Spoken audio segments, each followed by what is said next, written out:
Am I the asshole for ending my engagement after my fiancée kept her best friend in the dark about us? Original post. My now ex-fiancée, 30F, and me, M27, got engaged 3 weeks ago. We've been dating for 5 years and I finally got the money to give her the wedding she wanted. Well, 3 days ago we were discussing our guest list, and I asked if she wanted to invite her best friend. Let's call him James, M30. James lives in another state, but since they were friends for 10 years, I thought I could even pay for his travel expenses since it would be great to have her best friend at the wedding. She denied, saying that it would take a lot of work to bring him, and she wanted it to be a family event. Countless times she mentioned that James was like family to her, so I insisted. She got annoyed and said, I didn't even tell him we were engaged. That took me by surprise. I tried to ask why, but she started stonewalling me, and I left her alone. After a couple of hours, I tried to ask her again why she hadn't told him we were engaged, and she still refused to tell me, and I admit, my insecurity got the better of me. In the past, James had confessed he had feelings for her, which she turned down and basically friendzoned him. But by the way she told me, it always sounded like she had him as a backup, something not only me, but her exes realized. She married him online. They always made their WoW characters look like a couple, like wearing the same transmog and shit like that. When she had a fight with her exes, he was always there for her, and etc. I told her that made me uncomfortable, and if she was not planning to tell him, she might as well consider herself single, cause I would not marry someone who couldn't be honest. Yes, I was pretty immature, but she did something even more immature. She texted him while showing me her phone something like, hey, just so you know, I was engaged but not anymore, and sent it to him. I told her to pack her things and leave my house. Ever since she left, she has been calling me, but I refused to answer. My mom called me, because she apparently called my mom, and said that I was an asshole for ending things for such a ridiculous thing. So, AITA? Edit. Sorry for the typo in the title. Edit 2. Hey guys, I made some dinner and I think I'm gonna go with you/done over69 position. Cool username BTW. I'm gonna ask her to meet up and ask to see their messages. And to you Foxy Sly Old Stody Fox, I'm already in low contact with my mom, but I'm going to make my decisions after I clear everything up. So I'm kinda promising an update. Update. Hey guys, I just got home after talking to my, still, ex-fiancé, and since a lot of people asked for an update, here it is. But, I want to clarify a few things. As commented on my original post, I paid for the house since I bought it before dating her and I asked her to move in, since it was close to her job. I work from home since I'm in tech, but she had to go to work, that's why I paid for her car, to help her commute, and honestly her salary is shit. I was her partner, so I didn't see any problem with that. I thought she was the one, despite everything. She is smart, funny, we had chemistry, but I felt betrayed. To the update. We met at a coffee shop on the premise we would discuss how to save our relationship, at least that's what she thought. As soon as we sat down, I asked to see their messages. She got defensive immediately and told me she had deleted everything. I asked to see her phone anyway. She started to cry, ugly cry, asking me to stop. At that point I had already decided I was not going to be part of the relationship anymore, but damn, I was curious. It took a good 20 minutes for her to hand me her phone, a lot of crying, even a waitress asking her if she was okay, so I read the messages. There wasn't any cheating like nudes being exchanged, them professing their love for each other, but what I read still stung. There was a lot of shit talking about me. A lot. Texts and texts of them saying how terrible of a person I was, criticizing my hobbies. I like video games and pro wrestling, saying I wasn't a real man because of them and stuff like that. But there were 2 topics that caught my eye. One where she had told him I was having trouble getting hard and that was frustrating for her. And one where she was complaining about how she didn't want to be stuck in our relationship. Yes, I was having problems in bed. Because I was sad because my father had passed away 6 months ago, and the stuck thing, I remember telling her that when we got married, if she wanted she could leave her job, and I would provide for both of us. I don't know if she took this the wrong way, but I guess it was related to that. I honestly don't know. By the time I gave her the phone back, she was already giving excuses on why she was saying those things to him. How he was like a therapist for her, and then she asked me, "Don't you complain about me to your friends?" And I simply replied, "No I don't." She started crying again. I took a pretty deep breath and just said, "Just give me the ring back." I didn't have the ring with me, like some suggested. She hesitated a bit, but gave it to me anyway. I stood up and asked her to delete my number and to not bother me anymore. I called her mom and asked her to pick up her daughter's stuff at my place. Her mom is a good person. I'm just realizing I'm going to miss her as I write this. She understood why I decided to end it, but she didn't ask much, and to be honest, I'm glad she didn't. As for my mom, I didn't call her, I just blocked her for things unrelated to this post. I just realized she never had my back in anything. I was always trying to save an already failed mom-son relationship. Before I leave, I just want to clarify. I was never against her having male friends, or any type of friends. People are going to cheat, friends or no friends. I remember my dad saying something to me when I was a teenager. He always said opportunity makes the thief, but I do not agree with that. Anyway, since I have the next 2 weeks off work, I'm going to figure out what to do with the wedding money, drink some booze, play games and watch Monday Night Raw later. Peace. P.S. Sorry for any typos, but I fixed the title now. Edit, a couple of people are asking about the car. Is a 2015 Nissan Versa which she crashed 2 times, both times she rear-ended someone. Never liked the car, weak engine, the interior feels cheap and overall bad, so for all I care she can keep that piece of shit. I would have more luck throwing it off a cliff than selling it. Edit 2, little update. Her mom called me a few hours ago to check on me and to ask when she could come and pick up X stuff. We spoke about the car and she basically forbade me to let her daughter keep the car because, 1, I paid for it. 2, X wouldn't be able to maintain it. So I'm going to keep the car until I'm able to sell it, God help me. Also, some people called the story fake, because they said I wasn't a real man for playing games and yet they played WoW. To be honest, that's on me, cause I wasn't very clear. The real man thing was more about the pro wrestling hobby than the gaming hobby, but in some messages they clearly mocked me for playing some games, Life is Strange series. In one I remember James saying something like, how could a grown-ass man play such a girly game and cry? Yes, I cried while playing Life is Strange. I also cried to RDR2, the cutscene still makes me emotional. I'm a crybaby I guess. Also I want to thank everyone who messaged me to talk about wrestling and games, it really helped me take my mind out of everything. I haven't replied to everyone, but I intend to. If anything happens, I'll let you guys know. Be good people. Update 2. Hey guys. It's been a couple of days since I used this account to tell my story and something happened, but this is a positive update.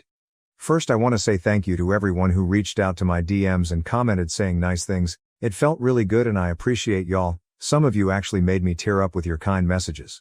Second, I saw my 2 previous posts were in a YT video of a guy who reads Reddit posts and my update was on our Best of Redditor updates, a subreddit I read a lot, and that caught me off guard. But I want to express my gratitude for everyone who gave me advice, told their own story or just told me I was a cool guy. Reading your messages before writing this felt amazing. I also want to say I thought about my engagement a lot, and I have no regrets whatsoever. Yeah, things ended badly and she was not a good person to me in the end, but I just don't hate her. Nor do I wish for her to fail. We had good moments, I felt happy with her and again I really thought she was the one. Feeling hatred was going to harm me more than her. To the update. Her mom came to pick up her stuff and we talked for hours, it felt like therapy. I cried on her shoulders, we laughed, she expressed how much I meant to her family, and that I would always be welcome in her home. It felt so good to hear her say those things to me. Before she left she asked me if I wanted to ask about my ex. I got curious and asked how she was doing. Her words were, she's trying to act stoic, but I know my daughter, she's not taking this well. I left it at that. She gave me a hug and left. About the car, I'm going to donate it and get a tax write-off. But the thing I'm excited about is that I'm going to the Royal Rumble. I never even watched Raw or SmackDown live, but now that I have the extra cash, I'm going to treat myself. Again, thank you all for reaching out. Sorry to the people who love drama that this update doesn't have an unwanted pregnancy, a fight, chaos or a plot twist. The truth is that my life is just really boring. Be kind people. I want a brand new hot tub. Is this a literal white elephant gift and upkeep nightmare? Should I keep or sell?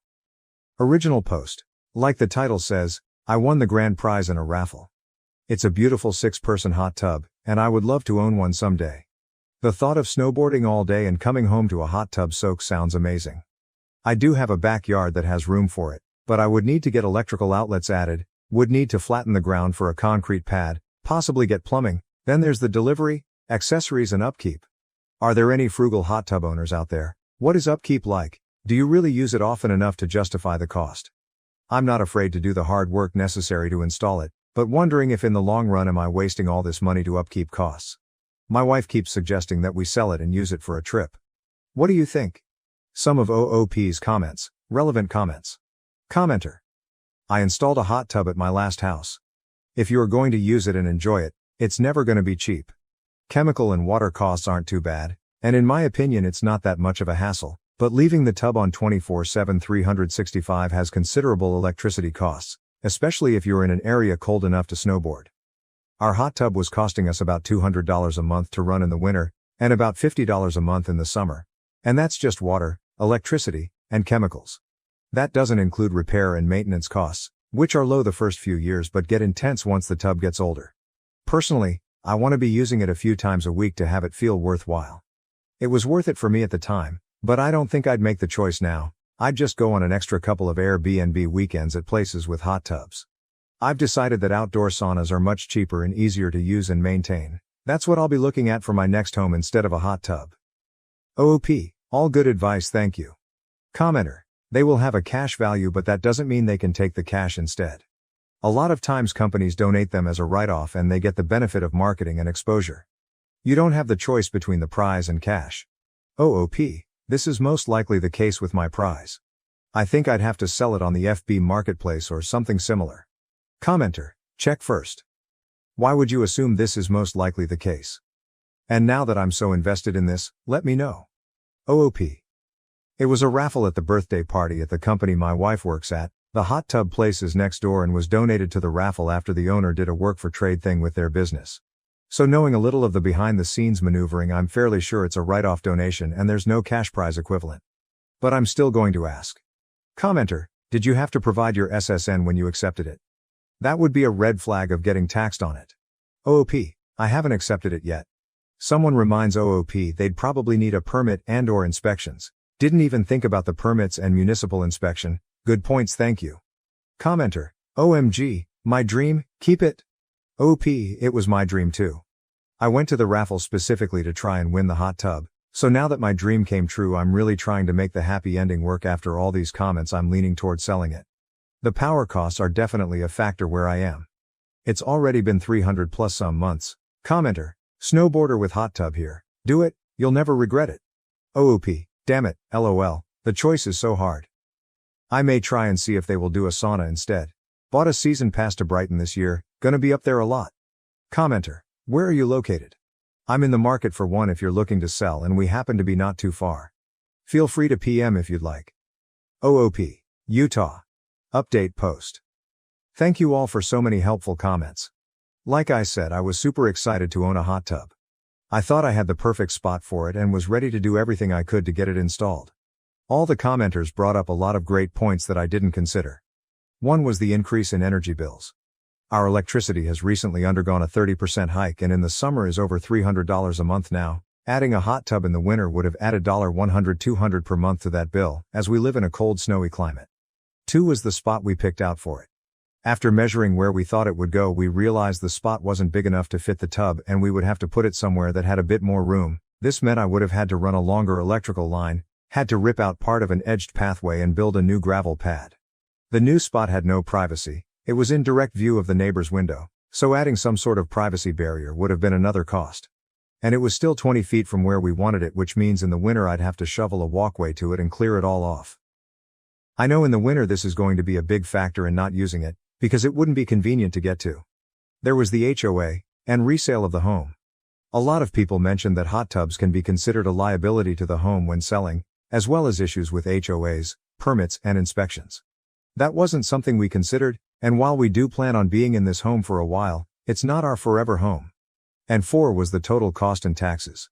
It will be reported to the IRS as a $10K prize. So I imagine I'd have to pay anywhere from $1,500 to $3,500 extra taxes next year, in addition to the $2K I would have had to spend on the electrician, adding a gravel pad, delivery fees, as well as the increase in water and power bills monthly.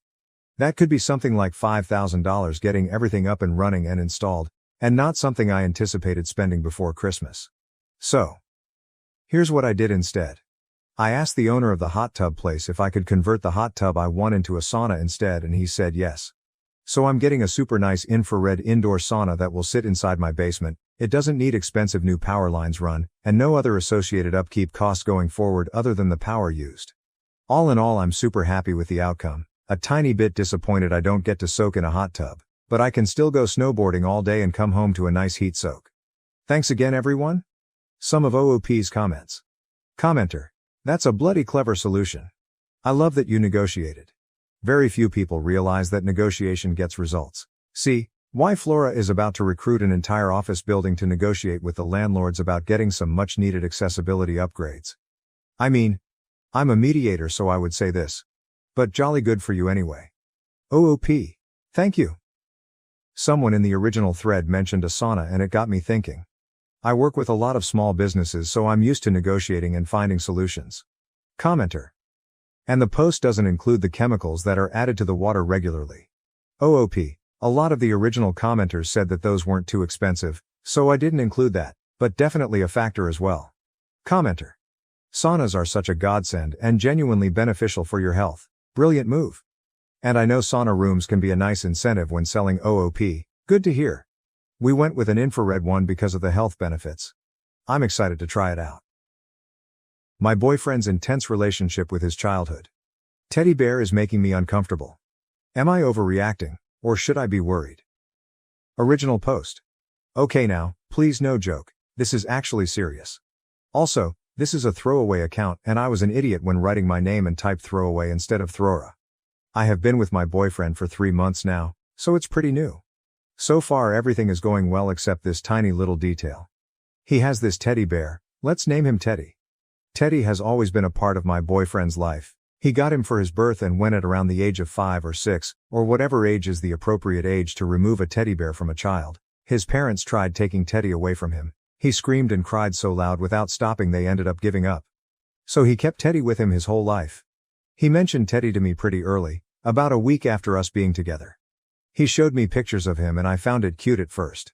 He had plenty of pictures of him in different situations, him with a mug, him laying in bed, him studying. I truly found it adorable since I thought it was just a joke really and didn't think that Teddy was such a big part of his life. The more we got to know each other, the more he started mentioning him. He'd often make jokes about him. When he had to come back to his flat, he'd say, "I have to come back, Teddy is waiting for me." And then later he'd text me, "Okay, I put Teddy to bed so now I might go to sleep as well, I don't want to wake him up." Again, a little weird but cute still. But he really started talking about him constantly, always linking what we were doing to him. Oh, I wish Teddy was with us to see that. Teddy doesn't really like people, so I won't take him with me for this party, etc. He'd send me selfies with him at least twice a week. He also sometimes said weird stuff like whenever we watched a sex scene in a movie he'd say that's what me and Teddy do when we're alone. Or when I asked when he lost his virginity he answered, "Oh, I lost it with Teddy a few years ago." They were jokes that made me uncomfortable. He always seems to consider him as a baby, his son, his brother, so him being sexualized was extremely weird for me. I told him then that it was weird and he just laughed, but I don't think he took me seriously. About a month ago I told him I was okay with him bringing Teddy when he was staying around my flat. I could see it was making him sad to leave him, and also was very curious to finally see him in person. I can't go to my boyfriend's flat, there are rules that are strict, he can't invite anyone. So that day I drove to his flat and he went with all his stuff and Teddy. When he got in the car he pulled him out from his bag and had him give me a kiss on the cheek. When we drove, he opened the window and put Teddy out of the car, a bit like a dog would. He said it was rare for Teddy to travel like that and he could feel that he was happy. Teddy smells a lot, my boyfriend hasn't washed him in 12 years. For the rest of the car drive, he hugged him and gave him kisses. He has a weird twitch, where he just compulsively pats the back of Teddy. It makes a weird sound because Teddy used to be able to play music when you pressed his belly. He always rubs Teddy's clothes in between his fingers. You can guess that Teddy is in a pretty bad state. He used to be red and now he's just gray. When we're together in bed, he always puts Teddy's mouth on my mouth and I always avoid it as I find it disgusting, and I told him that I hate it but he doesn't listen. He always tries to have Teddy touch my boobs or my arse. When we make love, I often end up finding him in between us and every time I throw him away my BF says oh no he likes to watch. In a joking way. He often mentions us having a threesome with Teddy, him, Teddy, being great at licking. And them always doing kinky stuff together. Now I'm not an idiot. I know communication is important. I tried talking to him so many times. Sometimes in a joking way too so he doesn't feel attacked. Like once, I asked who would he choose if he had to choose between me and Teddy, he said Teddy. But also so many times in a serious way, I told him I didn't like when he was rubbing Teddy on my face and body. I told him I found his relationship with him way too intense and weird. but every time he didn't take it seriously, made jokes, and never truly told me what he thought. I should mention that he is like that for any serious conversation. All he does is make awkward jokes and he never tells me how he feels. He said I love you first because he was drunk. This is becoming hard to handle. I have been away from him for 2 weeks and was kind of relieved I wouldn't see Teddy anymore, but all he did was send pictures. And whenever I asked him what are you doing, or what did you do today, his answer was playing with Teddy. Today he told me I was perfect, which was a first and I sure didn't expect that. He doesn't give a lot of compliments. When he said that I said really? And his reply was, actually no, Teddy is perfect, you come way after him. I just gave up and didn't reply. I have 3 questions. 1. Am I overreacting? Am I the one not being tolerant enough? Am I some boring girlfriend who can't welcome some childishness in her couple? 2. What should I do? Should I let him live his life with Teddy? Should I ask him to make a real choice? Should I ask him to just stop the sexual jokes? Like, who am I to ask such things I don't know? Is it my place to tell him to stop being so weird with his teddy bear? And 3. How do I get him to finally talk to me and take me seriously? TLDR, my BF has a weird relationship with his teddy bear. He considers him as a baby, a son, but still makes very sexual jokes about him, often involving me by having him touch my body, and it's making me uncomfortable. What can I do? Update. I did not expect to get that many replies. I woke up to a crazy amount of messages, so thank you all so much. Now you all really scared me as fuck. I need to see him today, so I will tell you how it went. I'm not sure what to do yet, but I'll definitely have a serious talk with him. I'll try. And then depending on his answer I'll either give him a chance or say goodbye. Top comments. Chip_man 5674 How on earth am I still single Bapadius? 'Cause you don't have a kick-ass wingman like Teddy, who's willing to do 3 ways and shit. 4_am_ I bet Teddy looks radiant under a strong black light. But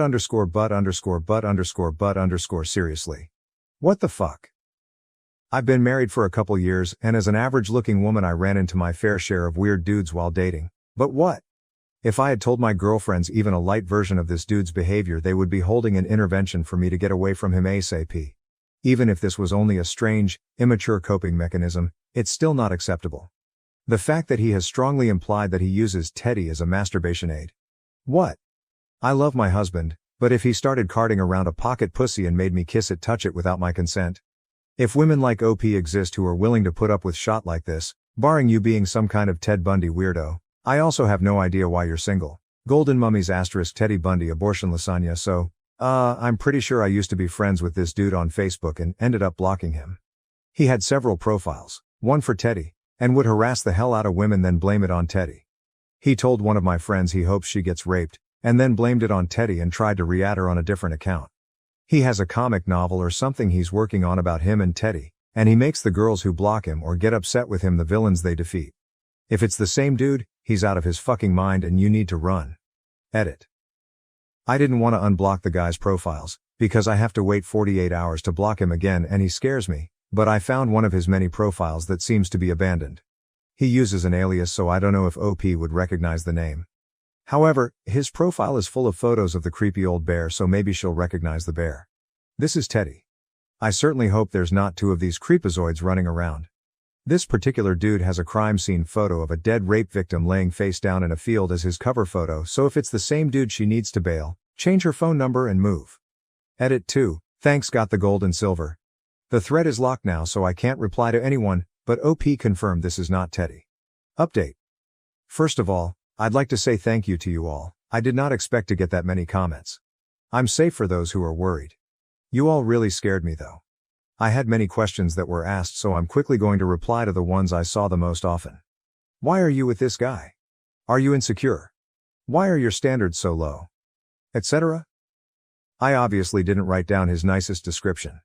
Apart from this weird teddy bear fetish, he was a completely normal guy, with friends, going to parties, studying and so on. He's quite the popular guy, in fact, even though I don't care about this kind of thing. He took me on dates and made me feel special. I really thought he was a keeper. At the beginning, him being a little childish didn't bother me. I myself have stuffed pets, and even though they're in the cupboard, I used to love them as a kid. That's when he started sexualizing his bear and involving me in it that I freaked out. The problem is, it's so hard to tell when he's joking or not. He constantly makes jokes. That's why I never could tell whether I was overreacting or not. Is he just joking or does he mean what he says?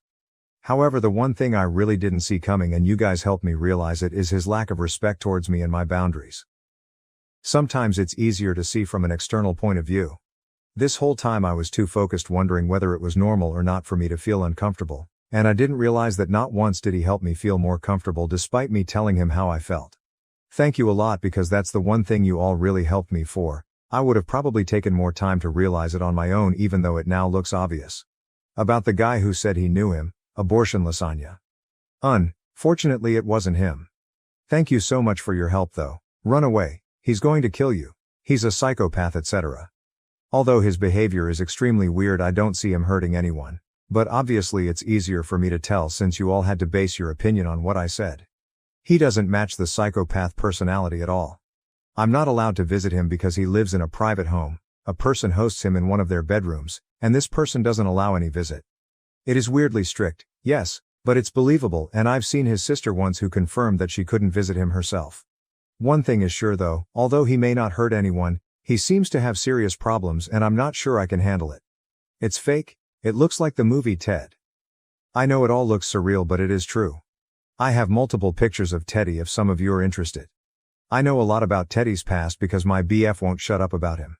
That's why I know the movie Ted, but I have never seen it, and my BF actually suggested that we could watch it like a month ago. Burn Teddy. Make him disappear, etc. Haha, thank you, I did think about it a lot. I often hide him when he brings him in my flat, so I know exactly where he is, and so my BF doesn't think about him. He always ends up looking for him though. But still, it gives me a break. What did you do in the end? I was meant to see him today, so I picked him up and we drove to my flat.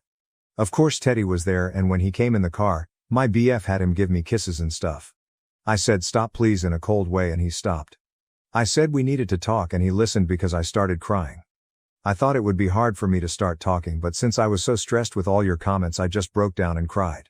I told him how I needed him to stop with Teddy, that he needed to stop being so close and dependent on him, that Teddy shouldn't come to my flat anymore. At first he was silent, but then he said he didn't understand why I was so uncomfortable with it, that he was purely joking, that he knew Teddy wasn't real and that it was hurting him to see that I thought he had a problem. I was extremely disappointed by his reaction and just told him I needed a break. I drove him back to his flat, and that's where I am now. Edit. Everyone is saying the post is deleted and I have no idea why. It wasn't deleted before. The original post is available in the comments, it's quite easy to find. Thank you to you all for your support. I realized there was a confusion. No, I'm not in his flat. I'm home and safe. Tonight I'll sleep at a friend's so she and I can talk about it, and I'm never going back with him. He sent me terrible messages all night which convinced me to never get back with him. Thank you again for helping me and have a nice day. I'll send a picture of Teddy for those who want one in a bit, but I have to get ready for school first. Don't worry, the face of my BF won't be shown. Top comments. Ursula Verne. It was hurting him to see that I thought he had a problem. Even if he was joking sometimes, he most certainly does still have a problem given all the stuff he was doing. He's trying to normalize his behavior. It isn't normal. He needs therapy. I'm glad to see you're taking a break and that you're alright, OP. Thanks for the update. Prithian on seriously. This dude had an ex-girlfriend who didn't like Teddy, and it was implied this was one of the reasons they were no longer together. Brought Teddy everywhere. Repeatedly forced sexual interactions with Teddy on the OP. Wes wouldn't wash or in any way maintain Teddy in a sanitary condition. When OP vocalized her discomfort, would joke it away and continue the behavior. And is so sad that OP thinks he has a problem. What? The F*CK. He clearly has at least one problem. Depending on how much we believe he believes Teddy is real determines what problem that might be. But there's at least one in every possible interpretation of this scenario. ETA. The more I think about this, the more I think him truly believing Teddy is real in some sense is actually the less disturbing problem. Am I the asshole for snapping at my jealous sister during her engagement party, telling her she'll choke on her jealousy one day? Original post. Hi. I'll try to keep it as short as I can. I promise I'll clarify things if there are confusions, and sorry about them in advance. I'm 21F and I have 2 siblings.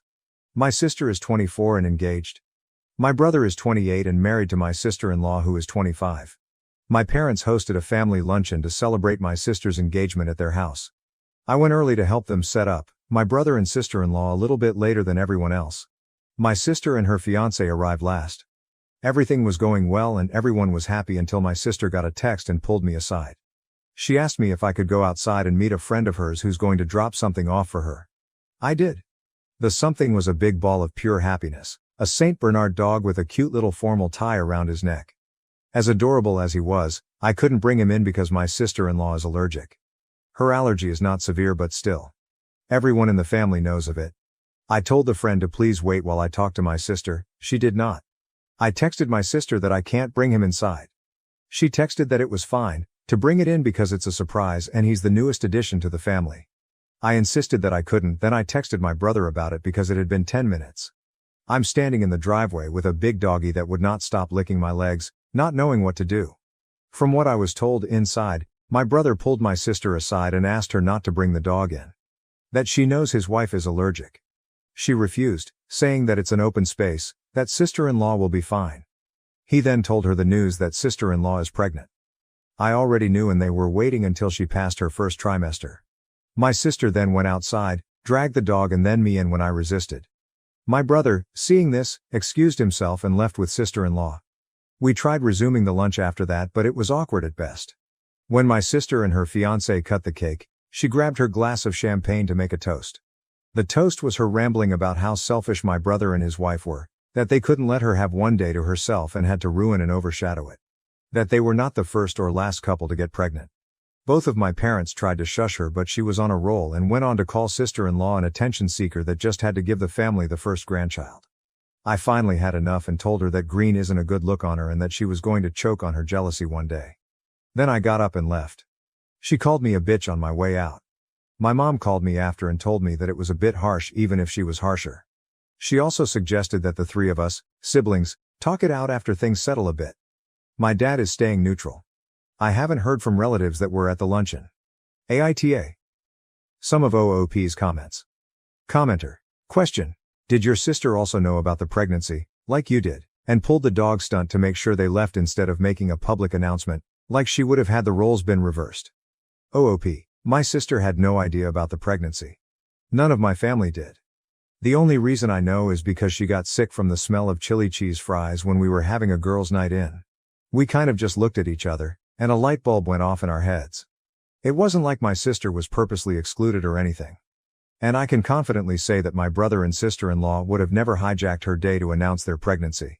They were planning their own dinner next month to announce it. I assume that's done with, but maybe we can salvage it with a gender reveal if they're up for it. IDK OOP's mom. OOP's sister dragging her out of the house. My mom has always wanted us to talk our issues out because, at the end of the day, you're siblings. But yeah, that being said, I just want to clarify that even though she dragged me, it didn't take much since I have the smallest stature of my siblings, so she didn't use a lot of force. I did call my brother and sister-in-law right after I got home, and they were good for the most part. They're obviously pissed, but since the news is already out, there's not much that can be done about it. Commenter. She didn't even treat the poor puppy well.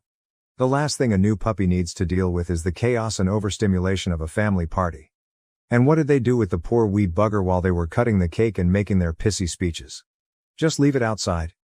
Inside to piddle in a corner, 'cause the first few weeks with my pups they piddled with gay abandon every few minutes. OP, I ended up keeping him company before the cake cutting thing went down, but yeah, he's not a puppy. If I were to guess, I would say he's maybe 2 years old? I volunteer at a shelter but I'm definitely not a pro. Commenter, NTA, but I'm confused about who the dog was actually for. If the sister is engaged that means she's gonna be leaving home, so is it her dog? If she got a dog for her parents, that's fucking weird to get a big dog for somebody as a surprise gift. Or did she just do it to divert the attention onto herself because she already knew the sister-in-law was pregnant? I'm so confused. OOP, the dog is hers and her fiancé. They both have their own place where the dog will be living, but she brought him to our parents' house to apparently introduce him to the family, mom's words when I asked her about it. Commenter, introduce a full-grown Saint Bernard to the family with an allergic member. You can't get much more flying dog fur than that. Surely the introductions could have been made at a better time. Did your mother know she was going to do this? If so, not cool, mom. OP, I don't think she knew since she and my dad seemed pretty surprised, and then she spent the end of the party looking inside and outside the house for droppings. So IDK commenter. What worries me is this person will see her plan pissed everyone off and she will blame the dog and take it to the pound. Or worse, set it free in a remote area. People like this woman are so wrapped up in their own world, they have zero self-awareness. OP, I didn't think of that tbh. Even though I don't think my sister would ever harm a defenseless animal, I'll keep tabs and make sure he's treated well. Commenter, info, when you say she is allergic, what do you mean? You say not severely so, not a life-threatening condition. But would she be miserable within seconds, or is it a little bit uncomfortable? Allergies have very wide ranges. Also, they don't affect a pregnancy at all. Unless it's life-threatening, of course. The baby won't notice a thing. OOP, I don't think it's within seconds, but she does start sneezing, gets a shortness of breath, and this is an example, I pet a dog and touch her face for whatever reason, her eyes get a bit swollen and puffy. Commenter, I have not read all the comments yet, but what was the fiancé's reaction? Surely he is having second thoughts about marrying your mess of a sister. OOP, he was just kind of standing there, looking awkward as hell, but he didn't seem shocked by her behavior and was standing by her, he even raised his glass. One more clarification. I just want to clarify that they didn't announce their pregnancy at my sister's engagement party. My brother told her and only her privately, since she was saying no to him asking her not to bring the dog in. As far as I know, they have a cordial relationship, sister and sister-in-law, not overly friendly but also not standoffish. It could be that my sister-in-law's whims dictate every event. I'm at almost every family event, some I couldn't attend due to personal reasons, but the ones I have been to, nothing of the sort happened. I do get why it's seen as my brother and I against her, but I just feel like in this situation, he's justified. I will also be mentioning the deep clean to my parents. Thank you for bringing it to my attention. OOP is voted NTA Relationship Advice Post. Title, My 21F Sister, 24F, keeps jokingly asking me who I'm sleeping with and if I've taken my BC. Birth control. This is getting so weird, guys. I made a post on another sub about something that happened with my family at my sister's engagement party. Gist of it is my sister found out my SIL is pregnant and flipped about them, and me, ruining her day. Since then, has she and I sort of made up? I sent her a text apologizing for what I said and she accepted it, but we didn't have a proper conversation about any of it. Anyway, since my apology, she asked who I'm seeing at the moment, more importantly if it's a man or a woman, if it's men then how many. And if I'm being careful with my BC, I was confused and mildly offended at her acting like I'm the whore of Babylon when she knows the only guy I've had sex with is my long-term ex-boyfriend, but whatever. I told her that I just started seeing a woman and that she's not getting a niece or nephew from me anytime soon, obviously, but it's a joke about my dad who used to warn both us and our older brother when we were younger after every family meeting that he won't have teen mothers or fathers under his roof. I thought it was her own weird way of checking up on my life even if she had never done it before, but she literally sends me a message about my BC every couple of days even though I told her I'm seeing a woman, not that the woman and I are having sex, but you get biology. I don't know how to approach this, like I have zero clue. Advice please? Some of OOP's comments. Commenter. I read the other post. I think she's worried that you'll end up pregnant before her wedding too. I mean, it came out at her engagement luncheon that your SIL is pregnant. So she already thinks your brother Sil is one-upping her. I think she's focused on who else is going to show her up at her wedding. I'm not saying she's right, or even sane, but that's the feeling I get. OP, but the thing is that I'm nowhere near a place in my life where I'm even thinking of having a baby. No offense to people who have babies at 21, 22, but I'm not trying to do that. Yeah, accidents can happen, but I'm not sleeping around with men, and even if I was, I would be taking double precautions. Condoms BC. I think she's miffed that my brother is having the first grandbaby and wants to have the second. IDK, but I'm worried about her behavior. TBH, this isn't healthy or normal. Commenter. Hey sis, you keep asking me about this, like it's really important to you. What's going on? OOP, I mean, I will definitely ask her, but I don't want her to get defensive because she perceives me on my brother's side in all of this, which yes, I'm a little bit guilty of that. Update post, October 24th, 2024, 8 days later, 5 weeks from OG post. Hi guys. It's been around a month or so and TBH, I don't have that much of an update, but a lot of people have been asking me about the doggy and it's easier than telling people individually, so here it is. First things first, the update on my sibling situation. My brother and SIL have gone LC with my sister until they get a proper apology, which hasn't happened yet, but I think it will happen soon. My sister has been talking to my mom about wanting to be in our future nephew-niece's life, so there's that at least. Also, my SIL is officially out of her first trimester and she and the baby are healthy and thriving, thankfully. She has been having a bit of a hard time when it comes to smells and pregnancy stuff, but I think that's to be expected. Don't come at me, just from what I've read. We've also been planning a gender reveal party for next month, so we're just focusing on the positive stuff for now. As for my sister and I did send her an apology for how harsh I was with her at the party, and she accepted it and apologized for calling me a bitch, but it's been so damn weird when it comes to our dynamic, especially since she's suddenly all up in my business about who I'm sleeping with. But that's another issue. Now for the awaited update. Barkley. Turns out the big fluff ball has an adorable bark, one you wouldn't expect when seeing him, hence his name.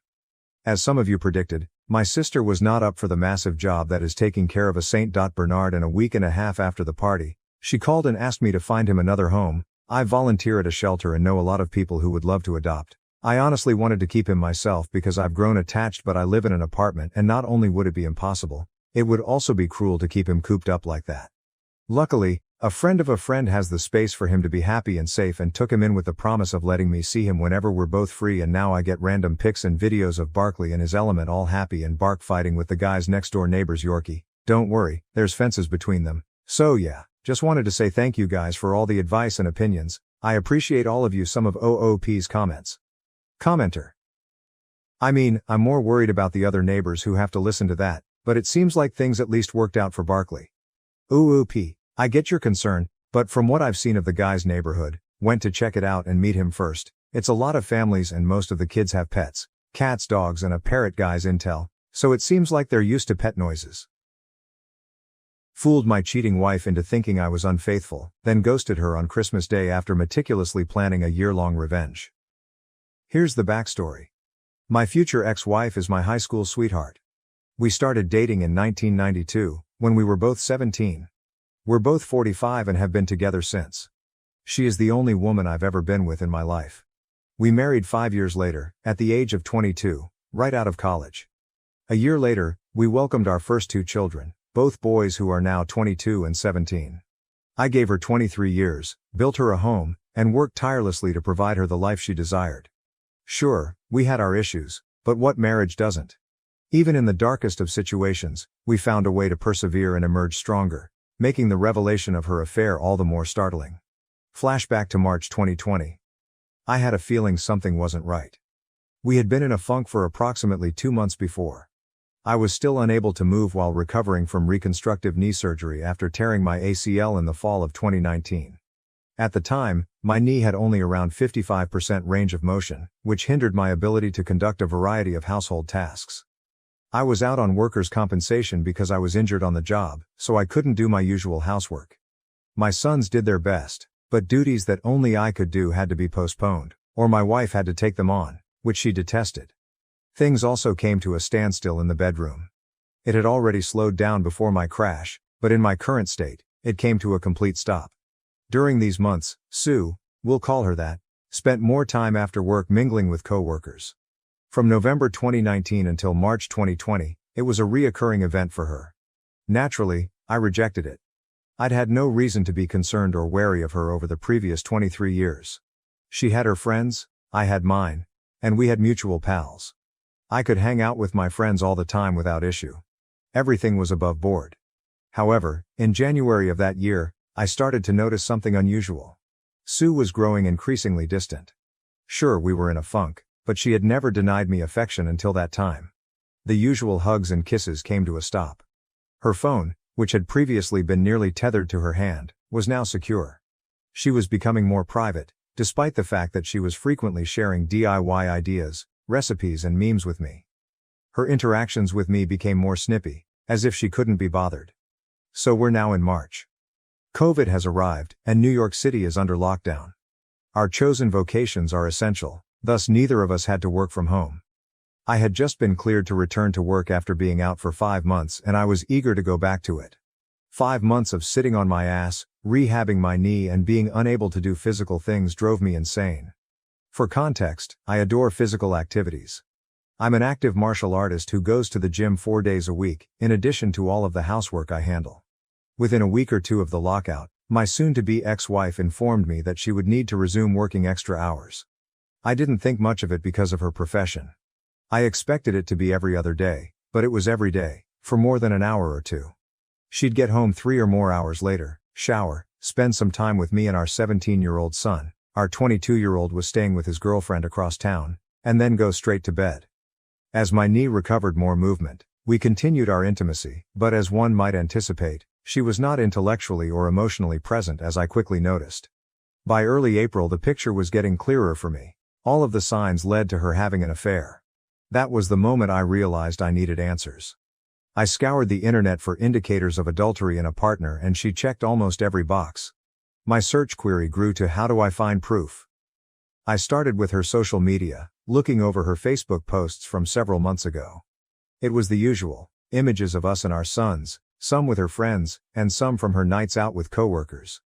These images included a mix of her closest coworkers and a few folks I had never met. But one thing stood out. Practically every picture featured the same guy. Every photograph he appeared in showed him standing uncomfortably close to her, his arm on her shoulder or his hand on her lower back. Far too close for a guy I'd never met. Needless to say, that left a nasty taste in my mouth, but it was far from the worst of it. The worst part was realizing he was her Facebook friend and Instagram following. So naturally, I searched for his Facebook account, only to discover that I had been barred. Why the hell was I unable to view this guy's Facebook profile when he was friends with her? At this point, I was in full Batman detective mode. I wasn't even attempting to deny it. I knew she was cheating on me with this man. My goal became to learn how long it had been going on. That was exactly what I did in April and May. Until then, I had no idea how much data could be pulled from phone records, text messages, and email archives. We have a family cell phone contract, so I had access to a significant amount of data. My soon-to-be ex-wife's data history revealed that the two most common phone numbers she used between October 2019 and April 2020 were mine and one I had never seen before. Can you guess whose number it was? A quick Google search revealed that the individual in the photographs was the identical one who had blocked me on Facebook. We'll just name him P since that's who he is. The picture is clearer at this point, but many of their discussions and texts were disjointed, so she deleted a big number of them. I knew she was cheating on me with this person. But the statistics didn't prove it. I needed more evidence. At this point, I told my best friend Oz what I had discovered. He asked if I had questioned her with facts. I said no because I felt it wasn't enough. That's when he told me of an app I might use to track her communications in real time. I won't mention the name here because of the rules, but I installed it, linked it to our data plan, and waited. Within days, I saw it.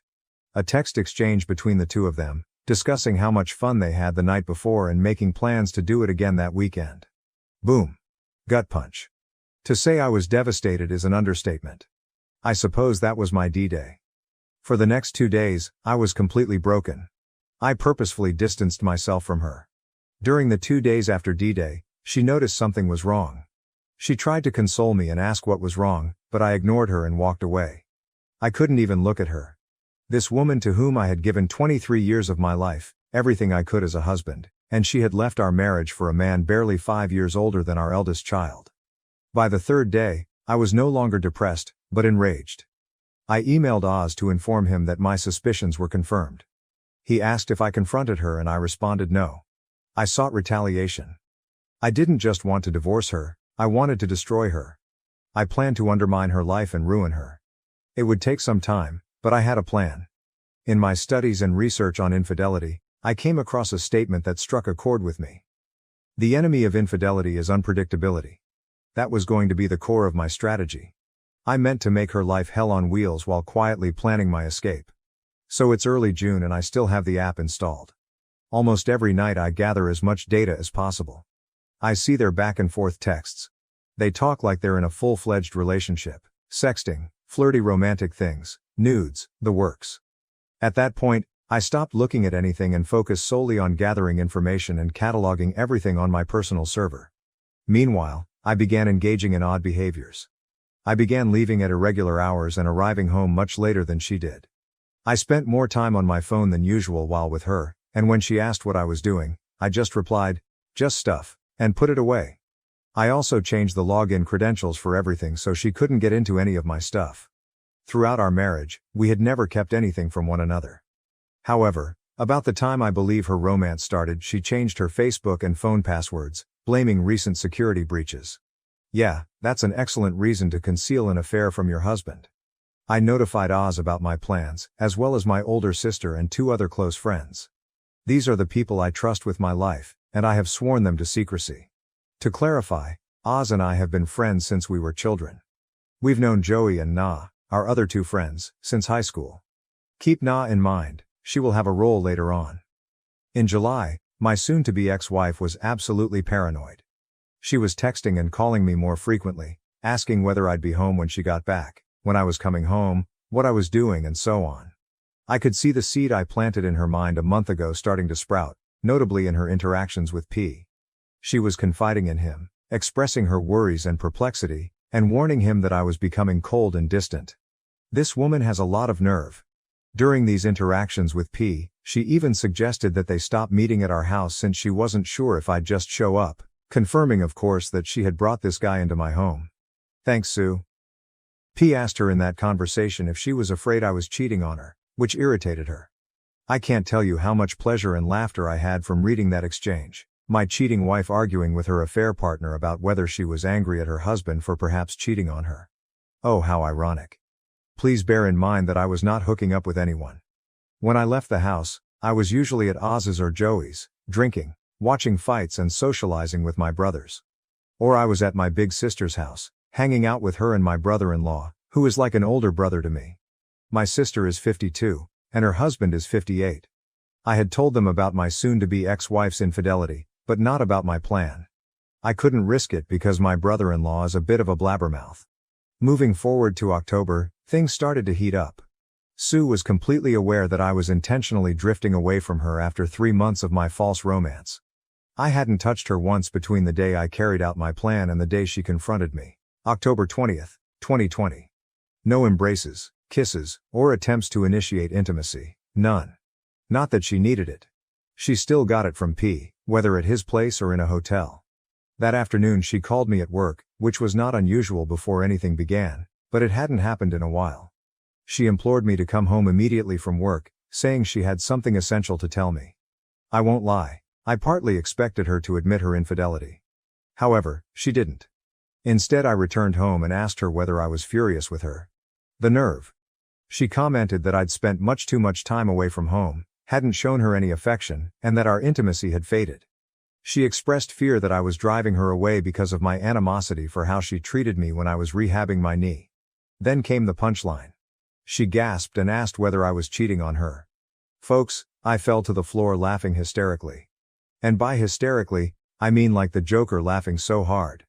On the surface, it appeared to her that I was laughing at the prospect of being unfaithful, but I was actually laughing at the irony of the circumstances. I was on the floor for over 2 minutes, weeping and banging my fists in hysterics before I could calm myself and react. I sat up, looked her in the eyes for the first time in months, shook my head and did not speak. I got up, brushed myself off, kissed the top of her head and started settling in for the night. Later that night, as I was in my office, I wanted to see what she was messaging P about what had just happened. I opened the app, and sure enough, they were texting in real time. She told P, "I know he's cheating on me." I questioned him tonight and he simply laughed in my face. He collapsed on the floor and laughed for almost 5 minutes. It did not take 5 minutes.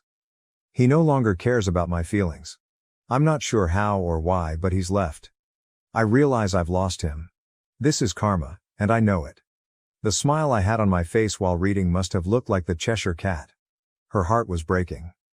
P tried to console her, telling her that if I cared enough about her, she wouldn't have had to turn to him for what I wasn't giving her.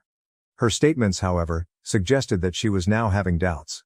She had the audacity to quit our marriage because I was unable to perform my duties as a husband due to a real injury, and she pursued the affair for approximately a year. But was the thought of losing me to another woman enough to make her reconsider? What a weakling. Throughout this, I was also implementing the second component of my strategy, getting my finances in order. In September, I met with a family attorney to start the divorce process. With the material I had gathered up to that point, I was convinced I could nail her to the wall in a divorce case, especially because New York is an at-fault state. My lawyer advised me to prepare all of my accounts in anticipation of the approaching asset division. I went a step further, secretly removing all of my funds from our joint account and deposited them into my own. As part of the second phase, I began searching for an apartment.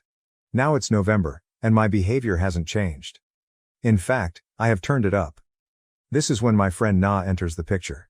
Na and Sue were never close. I met Na during my freshman year of high school, 2 years before meeting Sue. Sue saw Na as a threat, even though she was my closest female friend. Sue always gave Na an implied, "I don't trust her" vibe. Sue never addressed it directly, but it was obvious to everyone paying attention. Na, on the other hand, felt no affection for Sue. Na pointed out early in my relationship with Sue that she was imposing herself on our social circle, but I did not do the same for Sue's friends. That infuriated Na since she knew why Sue was doing it. Sue still doesn't have any male friends in her circle, save for P, but Na is the only female in mine. Na had been kept overseas because of the epidemic before returning to New York City on November 3rd. Oz, Joey and I decided to celebrate her return by hosting a modest dinner and drinks party at Joey's house. There were just 5 of us: Oz, Joey, Joey's wife, Na's sister, Na, and me. We followed the CDC's guidelines because we take COVID seriously. Na, being the mastermind that she is, concocted a sinister scheme to enrage Sue. She suggested we take some photos of Sue and P, similar to those I found months ago, and post them on Facebook. This is precisely what we did. Sue learned about it on the 5th, when a few friends viewed my updates and saw how uncomfortably close Na and I appeared in the images. Sue was perplexed by this, especially because she still suspected I was cheating. I'm almost convinced she wanted to accuse Na, but she knew Na had been in Europe for the majority of the year. Still, it didn't stop her from attempting to dress me down that night since, as she described it, I was handsy in the pictures. I recognized this as a good opportunity to deliver the opening jab for my knockout punch. I inquired, "So how about the images of you and P from last year?" He was really handsy in them, but did you notice how upset I was about it? Deer in headlights. It was the first time I'd mentioned the guy's name in all of this. The hamster wheel in her head began to whirl in real time as she struggled to understand those photographs. She had no idea I had seen them up until that time. That's how rarely I use Facebook. When I do, it's like an event for others, which is why the images with Nina drew so much attention in our networks. She explained them away. "He's like that with everyone. He's just a very friendly guy. I get how it appears, but there is nothing there. I am sorry if the photographs offended you. I'll erase them." No, the photographs were not the cause of my problems. The thought of you banging this guy for a year while lying to me about working extra hours and hanging out with friends has destroyed me. However, as Lieutenant Worf from Star Trek TNG memorably stated, "Vengeance is a dish best served cold." Sue became overly attached and attentive to me following that night, which was frustrating. She'd want to begin warmth and closeness, but I'd stop her at every opportunity. I was constantly recording whatever she said to P. By this point I had gone entirely numb. Any motivation I had to save my marriage was gone.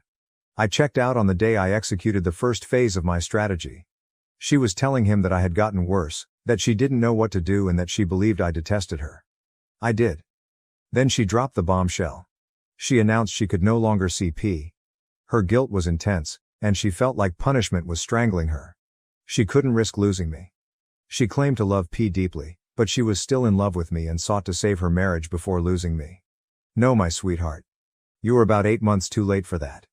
P lost it, saying beautiful things like, "He doesn't love you the way I love you.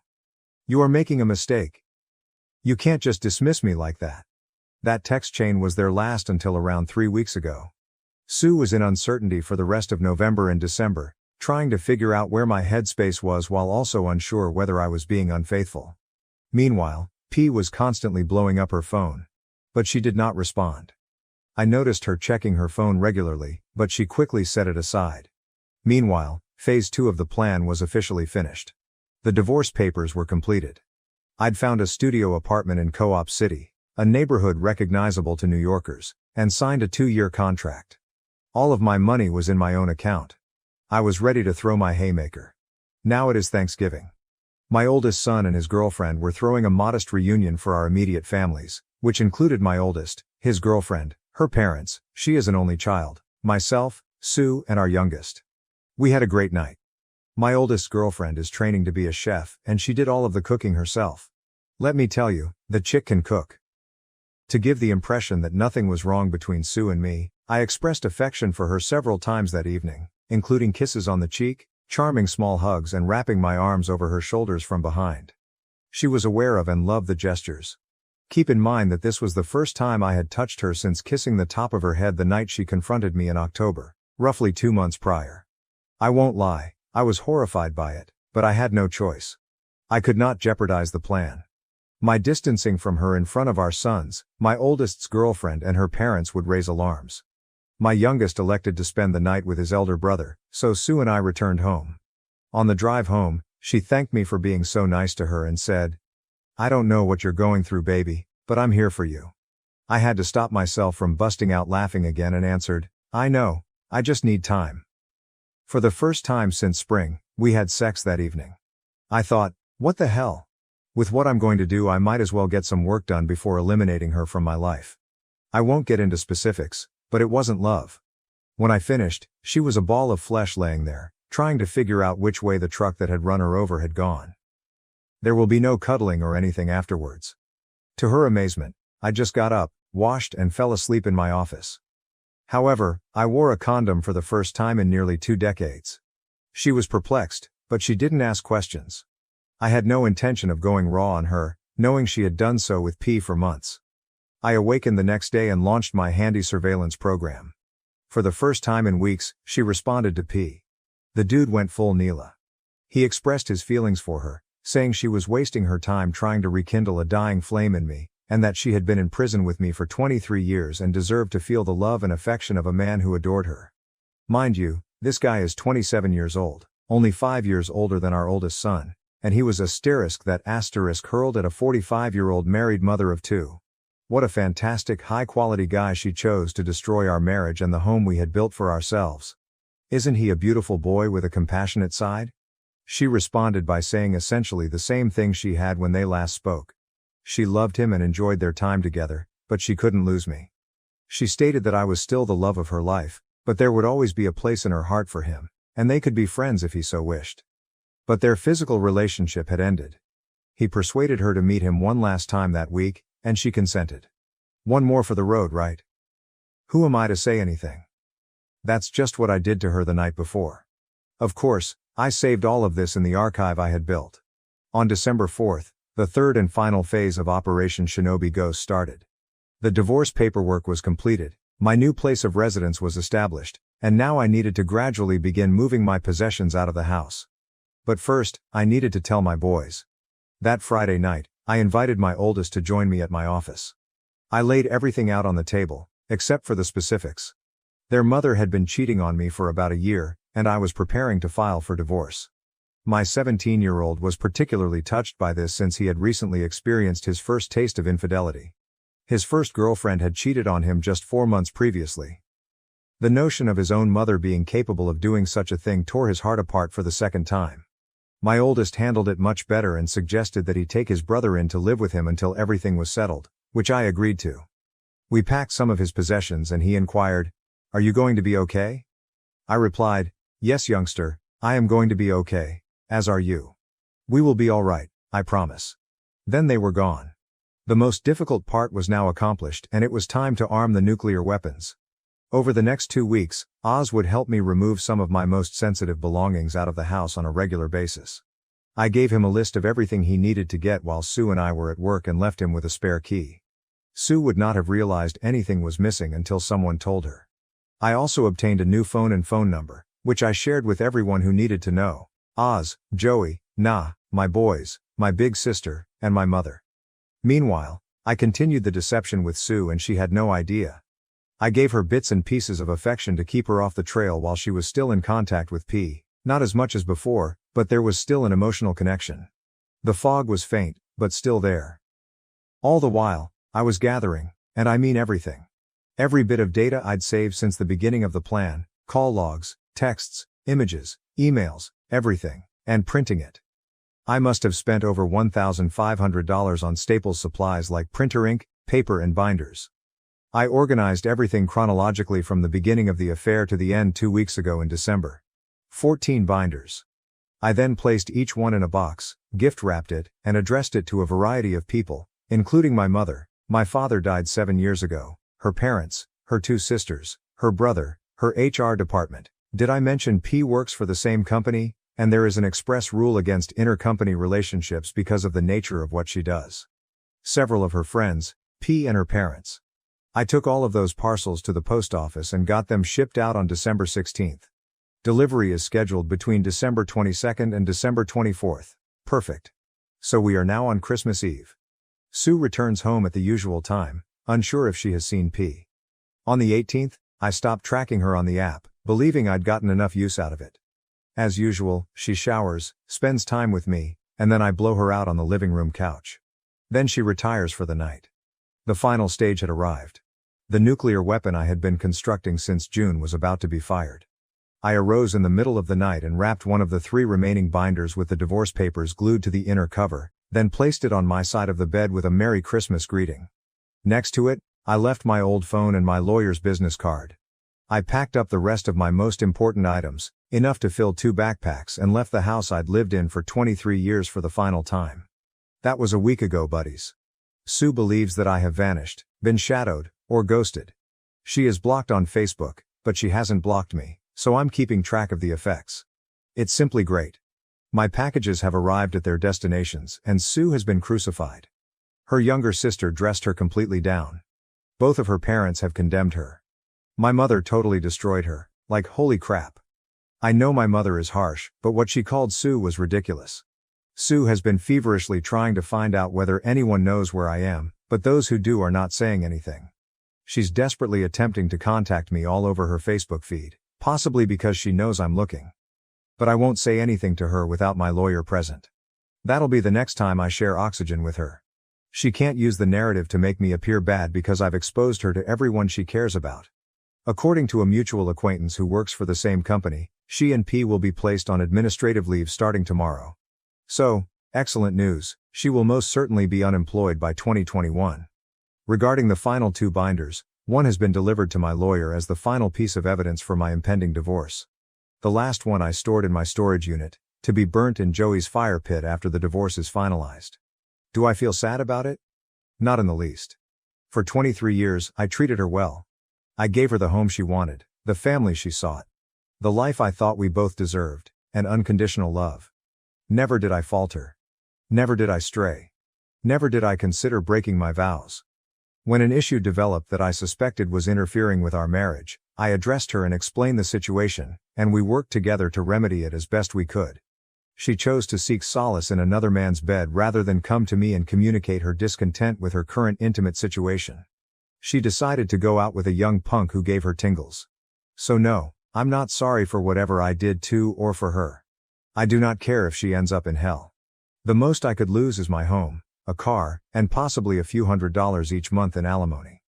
However, because the divorce is filed under the adultery statute in New York State, which is an at-fault state, this may be waived based on the overwhelming evidence I've shown.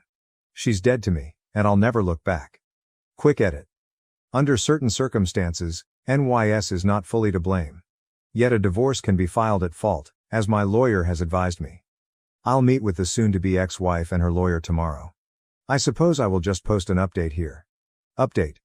I deceived my unfaithful soon-to-be ex-wife into thinking I was cheating, then disappeared and served her on Christmas Day. Christmas Day was the first full day I spent in my new apartment. It's still a work in progress because I want to buy more stuff, but I consider it my home because I'll be here for at least 2 years.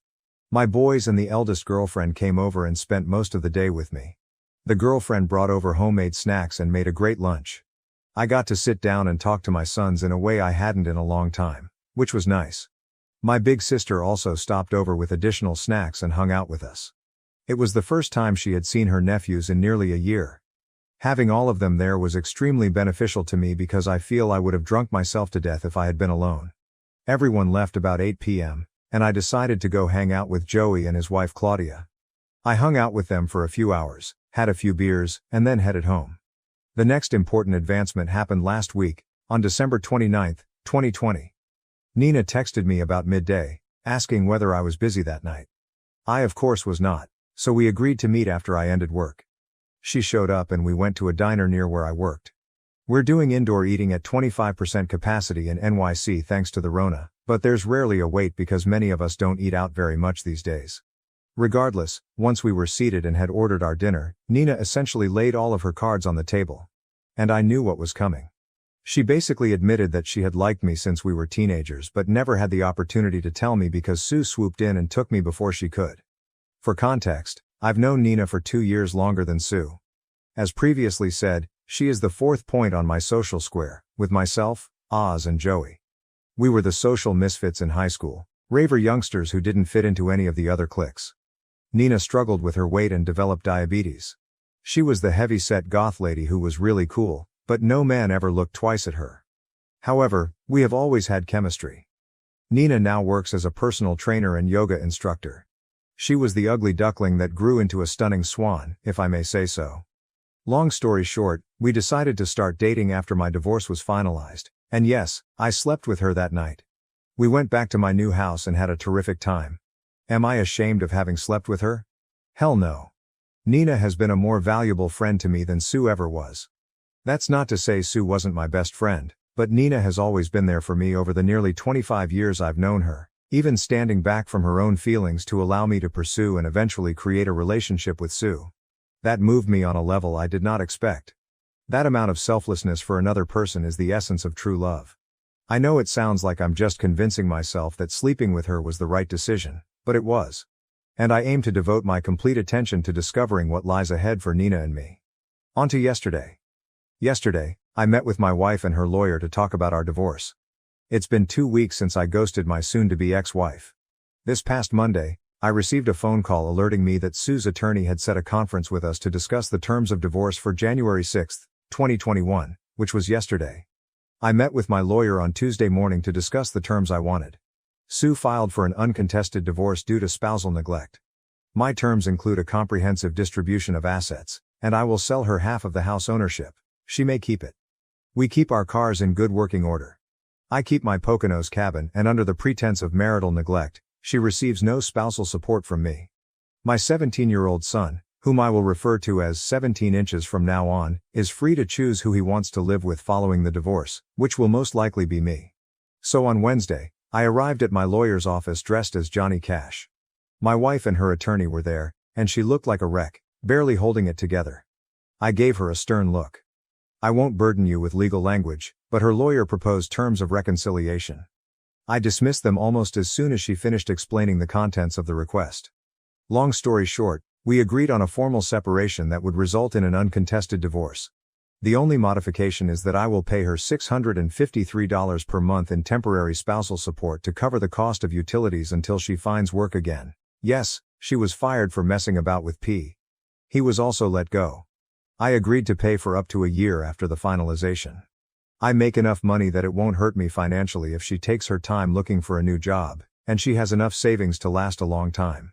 She is alone after a full calendar year since the divorce was finalized. A little price to pay for getting rid of her crooked ass.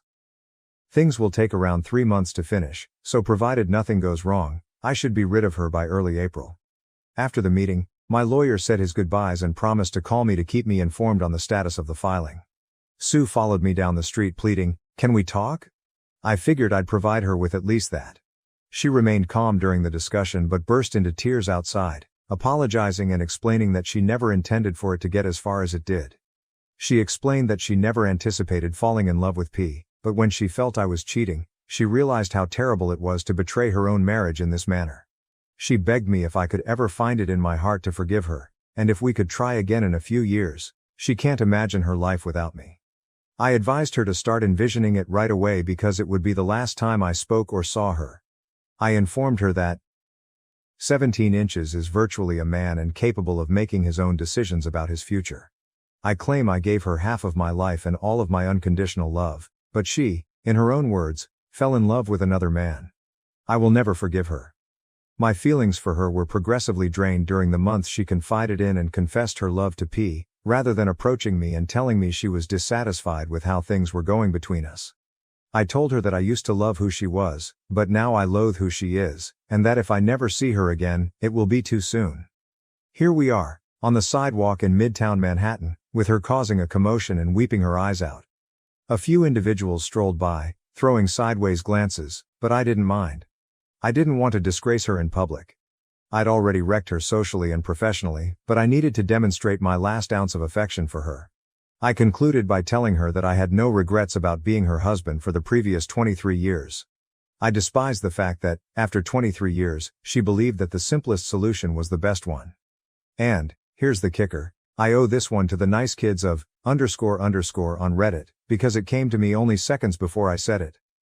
For 23 years, I thought you were mine, but it turns out it was just my turn. Then I inserted my Raycons, turned around and walked away. Later that night, her father contacted me to apologize. He compliments me on always being a nice father to his daughter, admits he is ashamed of her, and claims he raised her better than she did. I won't lie, I'll miss the old man. My father died years ago. Therefore he has always been my default father figure. But after that call, I doubt I'll be able to communicate with anyone in her family. That night, I went on Facebook and symbolically changed my relationship status to divorced. Yay! It's not finished yet, but in my opinion, it is. As previously said, when I post on Facebook it is deemed an event, thus several people contacted me via Messenger with questions. I explained everything, including the fact that I filed for divorce from Sue earlier that day. Of course, Nina called, surprised that I had pulled the trigger so swiftly. Obviously when we spoke, I was already in the process, but she had no idea how far along it was. When I asked her if she could come over, she bolted.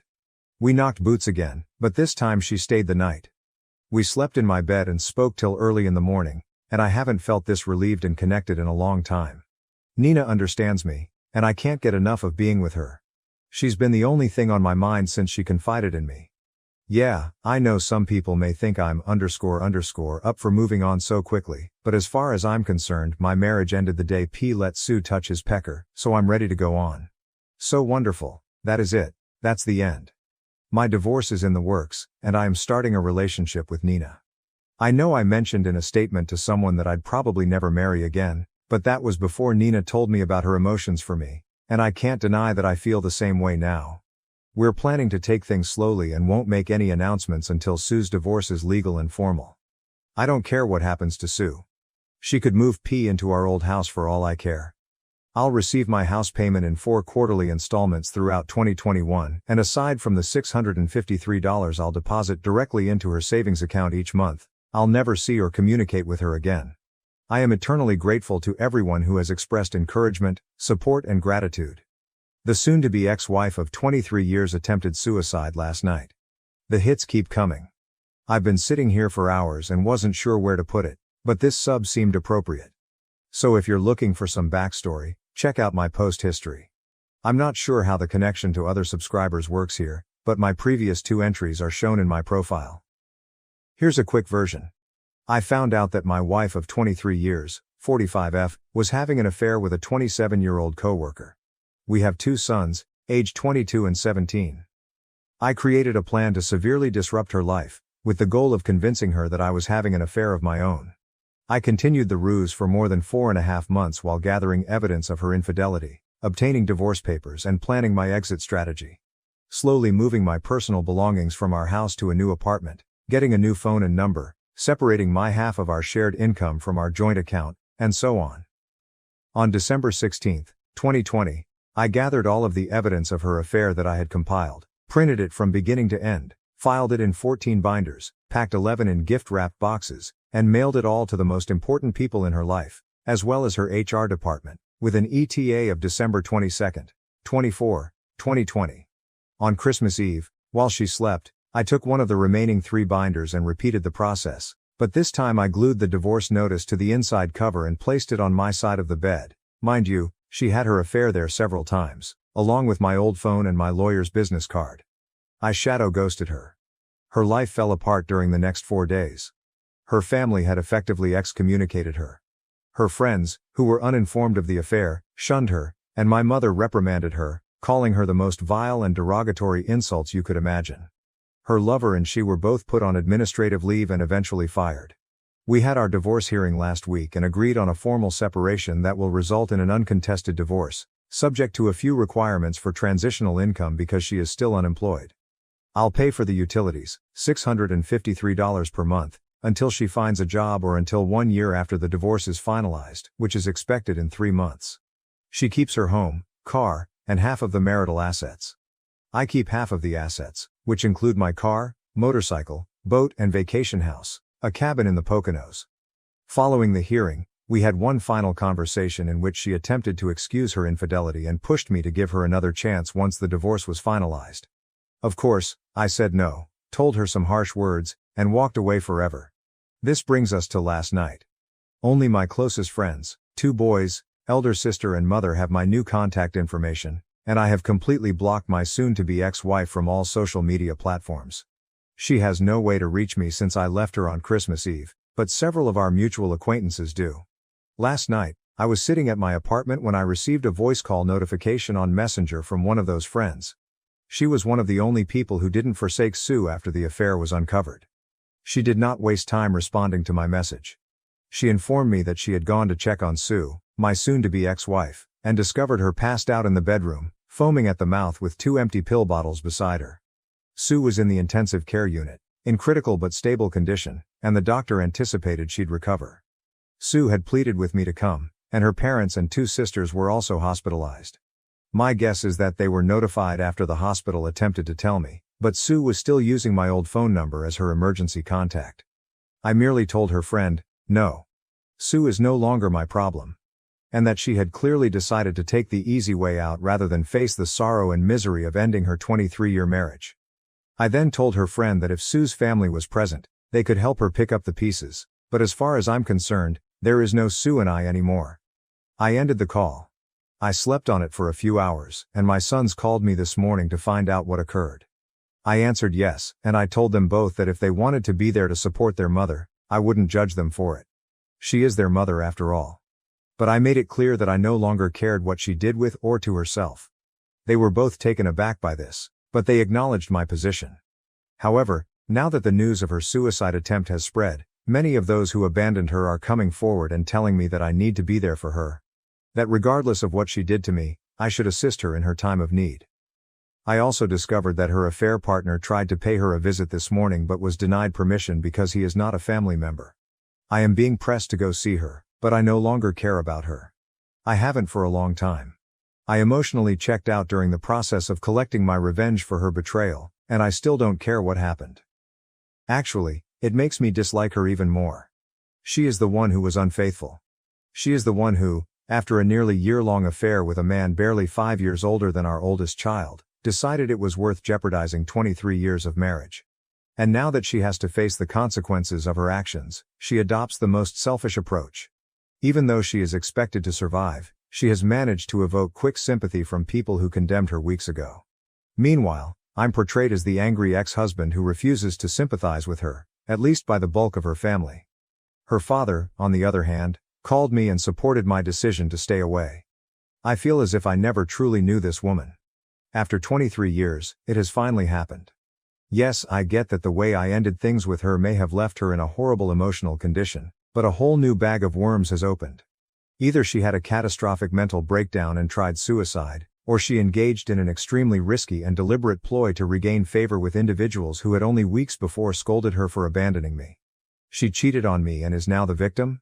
Sorry if this comes out as a rant, but I'm just trying to wrap my head around this. I want to be clear. I'm not going to visit Sue. She waived her right to my concern for her well-being the day she permitted P, my personal nickname for her partner, to touch her.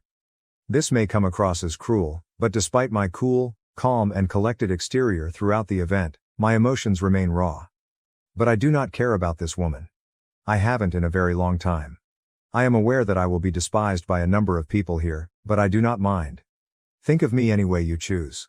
If you were in my position, you would interpret her actions very differently. Some of you will search through my post history to see what I did to her. You're going to infer that her suicide attempt was my fault.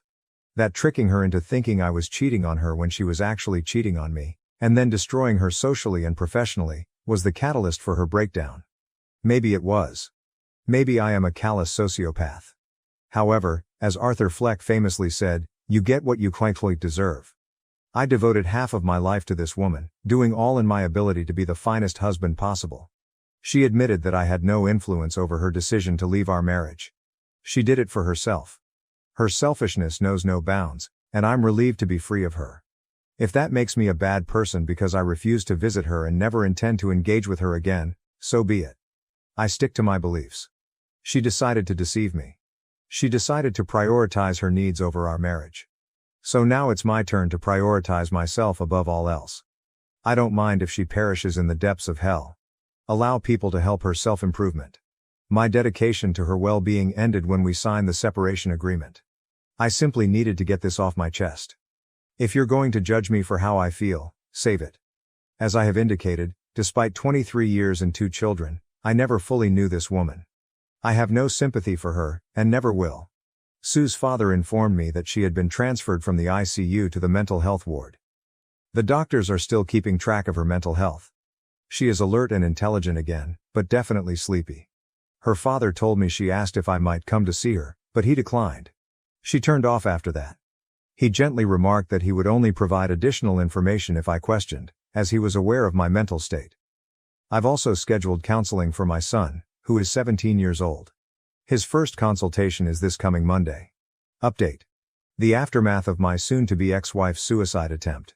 I'm writing this as a form of therapy, a practical way to convey my ideas. Despite everything I had said in previous blogs and comments, I went to see Sue. She's been out of the hospital for 4 days, and believe it or not, Nina convinced me to see her.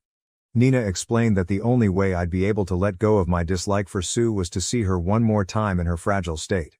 So about 6 p.m., I called Sue for the first time since serving her. Her greeting was not the happy and effervescent one I had grown accustomed to during the previous 2 decades. Her voice seemed harsh and faint. When she heard my voice, she burst into tears. It took her nearly 3 minutes to gather her composure and speak again. Before she could say anything, I told her I'd be there by 8 p.m., and she agreed. My prior home is around an hour to an hour and a half away from Co-op City, where I currently live. I grabbed a bite to eat at the neighborhood pizza and left. I arrived at 7:47 p.m., and she was already at the door when I drove into the driveway. As I neared, I realized the toll her actions had taken on her. She appeared noticeably thinner, the unhealthy kind of emaciated. Overall, she resembled the walking dead. The first thing she tried to do was come in for a hug, but I stopped her. She understood I wasn't there to console her and quickly backed off. We went inside and sat in the living room.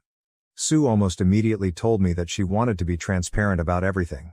She told me she couldn't live with her guilt over what she'd done to me and the boys. She entered a downward spiral of shame and misery after we signed the separation agreement, culminating in her suicide attempt. Her friend, who contacted me from the hospital, saw her behavior and started coming over to check on her. She stated that the doctors told her that if she hadn't been discovered 1 hour earlier, she would have survived. She stated that she had failed me as a wife. That falling for P was a mistake and that she had not backed out when she knew she was in too deep. She also apologized for sharing so much personal information about our marriage and speaking ill of me to him. She confessed she never imagined herself capable of doing such a thing. But she was. She thought she was doing the right thing, but when she discovered I was cheating, it hit her like a ton of bricks. The sensation of betrayal was intense, and she needed to leave as quickly as possible. However, it was definitely too late. She then asked when I had stopped caring. I told her the night she confronted me with such vehemence about my cheating, despite the fact that she had been sleeping with P for months. I lost all respect for her that night, which fueled my drive to follow out my plan. She told me that when she got up on Christmas morning and saw the gift I had left, she was overjoyed, until she opened it.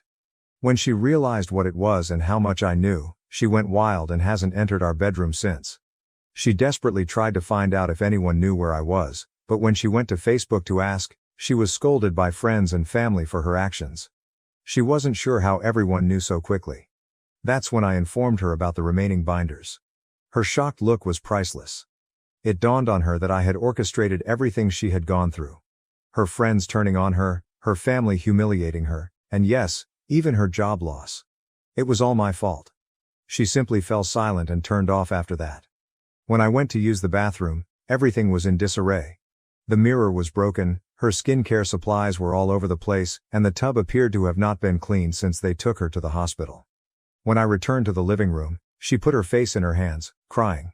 And truthfully, I felt nothing. There is no more anger, rage or sympathy.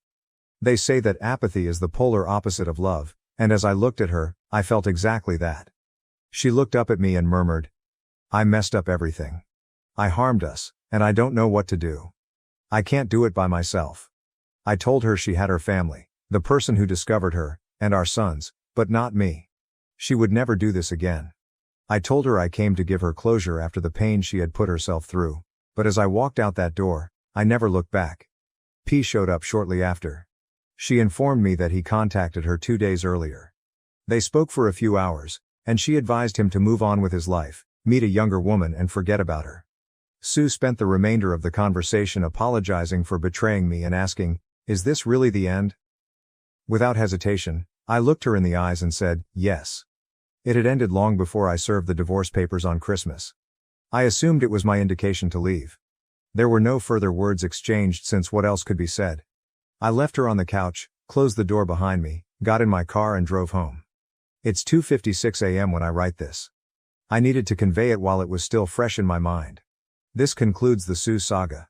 My 17-year-old son and I have both been booked for counseling in the coming weeks. Nina and I are still going strong, sticking to our policy of keeping things quiet until my divorce is official. I'm remaining active and motivated, looking forward to a future with a woman I know will cherish and honor me, as she has for decades. It's time for me to focus on the life ahead of me. So, this is probably my last post for a while. Perhaps I'll publish an update after the divorce is official. Thank you to everyone who has supported me and wished me success. To everyone who cheered my retribution plan, I honestly wish it hadn't happened. But if I had to do it again, I wouldn't change anything, except maybe doing more to P than just firing him. And to the one person who attacked me, claiming I deserved it since I raped my wife, you are insane and, yeah, it's time to get my green ass out of here. Update. Where are things and where are they going? It's been just over 2 months since I served my wife's divorce papers, and a month since my previous update, which I said would most likely be my last. But a lot has transpired since that post, and after returning to this account and seeing hundreds of messages and responses, I decided to share what's going on. Before I continue, I'd like to convey my heartfelt appreciation for all of your compassion and support throughout my journey. I am grateful for all of the affection I've received on Reddit and from my family. First, I'd like to address a matter about which many people have expressed concern. My youngest son, who is 17 years old. He began individual counseling only a few days after my last post. I accompanied him to his first 2 sessions, and he has been going on his own ever since. He attends twice a week and it's really helped him. He is doing okay overall, but his trust in relationships has been completely shattered. The long-term consequences of his own adultery, combined with dealing with his mother's cheating and attempted suicide, have left a deep mark that I feel will take decades to heal. I also realized that his experience was worse than he had previously claimed.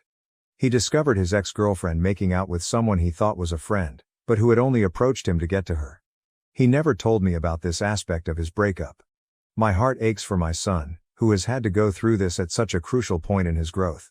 You do everything you can to protect your children, but life ultimately says, no. He's decided to stay with IC for the long term, and I've told him that if he ever needs to talk to me about anything, nothing is off limits. Next up is my own IC. If you've read most of my articles, you'll see that I have an anger issue, which is odd given that I've always been a reserved and controlled man. But this entire event has certainly awakened a sleeping dragon in me, and it is a true fire breather. I have talked about everything with my therapist, and I mean everything. When I told him what I did to my ex, he was both amazed and appalled, not what I had expected. Apparently, when prodded, I exhibit psychopathic tendencies, which is not surprising given what I have done. My sessions are more structured than dramatic, as I process all that is going on in my mind concerning my marriage's dissolution and attempt to achieve balance. Now, for the elephant in the room, Nina. I'm not sure where I would be without this woman. I never anticipated having such a loving, understanding and nurturing woman by my side to support me through this. We are still going strong, and despite our best efforts to keep our relationship quiet, it is very open within our circle. She just understands me, and has since we were teenagers. Because she understands the misery of having the person you've spent your entire life with cheat on you, she does everything she can to help me cope with my emotions. We alternated between staying in her place and mine. Her 5-year-old opposed the concept of living together. My flat is too small for 3 people and my lease is until 2022. So, for the time being, we'll continue to split time. Nina comes to my house when her kid is with her father and I come to hers when she has her daughter. Speaking of her daughter, I admire her and she has taken a liking to me. I wish I could find the words to describe how important Nina has been to me throughout everything. If you haven't read my previous entries, Nina has secretly loved me since we were sophomores in high school, but she was an ugly duckling who believed she had no chance with me. She deliberately sat by and watched me pursue, date and marry my soon-to-be ex-wife Sue, knowing how she felt. She kept this a secret for nearly 25 years, until a week after my divorce hearing, when we met for dinner and she revealed everything. I feel privileged to have her in my life. We are constantly discussing what the future holds for us. We are not getting married since we have both been burned by marriage, but we have discussed having a civil partnership. We'll probably wait a while before heading down that path, but it's evident that we're destined to be together. Finally, there is Sue, the soon-to-be ex-wife. There isn't much to tell. I haven't spoken to her since her attempted suicide. I have no idea what she is doing and don't want to know. I consider her dead. That is pretty much all. Life goes on. It's March 2nd as I type this, so only 1 month till the divorce is final. By this time next month, I'll be a free man, and I'm counting down the days until I can begin the next chapter in my life. To clarify, I made a mistake when I mentioned being clinically diagnosed as a psychopath. My therapist indicated I have sociopathic tendencies when provoked, so I assumed it was a professional diagnosis. It wasn't, it was just his professional observation. Furthermore, my 22-year-old son had no intention of causing harm to P. He expressed what he did out of wrath. Update, the end and farewell. Sue became my ex-wife on April 13th, exactly 1 month ago. My lawyer first told me that it would go through on the 18th, but because of the reduction of COVID cases here in NYC, it was pushed through a few days earlier. My lawyer, Jeff, called me on April 12th and asked me to come see him the next day. When I did, he handed me the finalization notification and shook my hand. I couldn't leave it at that, so I went in, hugged him, and thanked him for everything he had done for me. On the way home, all I could think about was watching mental movies of everything from the preceding 24 years of my life. All the memories. All the history. When I walked into my flat, it happened. When I hit the floor, all of the emotions that had been bottled up inside me came out. I hadn't sobbed like that in years, and it wasn't a sad cry by any means. My spirit felt as if it had been set free from the lowest, darkest depths. My first call that night was at 22. I kept it brief and nice, implying that it was official and that his mother and I were no longer married as of that day. He asked how I was feeling. I'm sure he could hear my voice that I had been crying, and I answered I was okay. Then 17 got on the phone and we talked for almost 90 minutes. 22 and his fiancée have done a fantastic job of caring for him, and he, like me, continues to receive treatment. I won't go into detail about what we discussed, but I will say that there is still a lot of work to be done, especially with his perspective on relationships. Nina came to see me later that night as she often did, and I certainly told her the news. She simply wrapped her arms around my waist and embraced me tightly. And I cried again. Nina reassured me. No matter what, I will never betray you, and I love you with all my heart. I know it is all true. I may face some criticism for saying this, but I do not regret the life I built with Sue. Despite everything, she gave me 2 strong sons. But it is clear today that I chose the wrong woman. Nina has given so much in the previous 4.5 months while asking for almost little in return. She only requests that I be there for her. I don't want to go on about her, but she's my actual hero. There have also been a few unexpected events since the divorce was finalized. For example, P approached me immediately. Yes, he messaged me on Reddit. It turns out he saw the story when it went viral on YouTube and immediately recognized it as about him. Before anyone asks, I will not reveal his Reddit username. I think I've made the kids suffer enough. The first thing he did was apologize for his involvement in all of this. He informed me what the results of the binder I sent to his mother were. Essentially, he has been excommunicated by his family.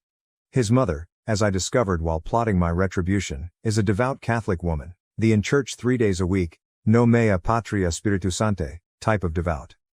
So her views on marriage are sacrosanct, and learning that her son had recently ended a nearly 25-year marriage sent her into a frenzy. She fired him the same day, and he was fired within a week of his employer receiving the binder I provided. He has been couch surfing and seeking a new job ever since. He claimed he wanted to contact me on social media, all the places he blocked me while screwing Sue, but admits he was afraid because, in his words, if I was able to find him before, I could find him again. I admit that I could have totally devastated this youngster, but I chose not to. I asked when he last saw Sue and he said he hadn't in months. Sue told him to forget about her and go on with his life the last time he spoke with her, much like she told me the last time I spoke with her. So she was not lying about it. I asked the boy some additional questions, and he was surprisingly forthcoming. I assume he was seeking some type of restitution for the havoc he had created himself. Much of what he said was consistent with what I had learnt from the text material I got. I didn't say anything. I just asked, and he responded. The talk went on for around 20 minutes until he apologized again. That's when I hit him with this. Copy and paste the following from the conversation. You're a 27-year-old man who must spend the rest of his life knowing that your own mother despises you for ending a marriage that lasted nearly as long as you've been alive. I understand you messaged me because karma is bugging you, but I will not bring you closure.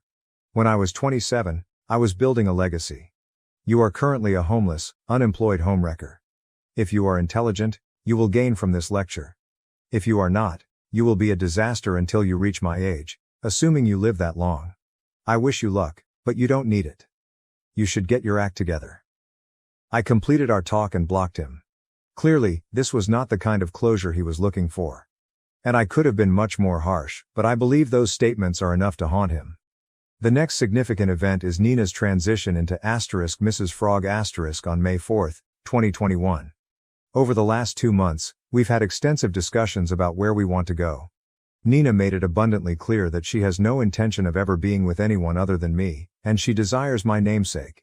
She wants to be my wife and has asked me to adopt Anna, her daughter. I've said it before, I adore this kid. She's 6 years old now, her birthday was last month, and she idolizes me. I am the first father figure she has known since her biological father abandoned her when she was 4. Nina has made it a point not to introduce Anna to any man she has been involved with unless they have made a long-term commitment. Needless to say, I have perseverance and experience raising children. Anna and 17 complement each other perfectly. The big brother-little sister dynamic between them is both lovely and sweet. 17 has formed a deep bond to Anna and appreciates it. I told my therapist about it, and he said that's a positive sign. 17 sees the innocence he wishes to preserve in Anna, despite the fact that his own innocence has been shattered. So last Monday, we decided to go to City Hall and pull the trigger. It took 24 hours to receive the marriage license, and the outcome was the most unremarkable ever envisioned. I addressed it as if no one had seen it coming, and Big Sis said, now placing bets on when the now expecting post goes up.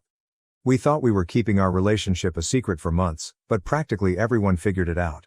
So great. That was hilarious. Some might believe it was too soon, and I've mentioned in earlier remarks that I will never marry again. However, this occurred before Nina and I developed a meaningful relationship. This woman has declared her undying and unconditional love for me. She has cried in my arms, telling me how happy she is and how she never thought she'd be able to be with me.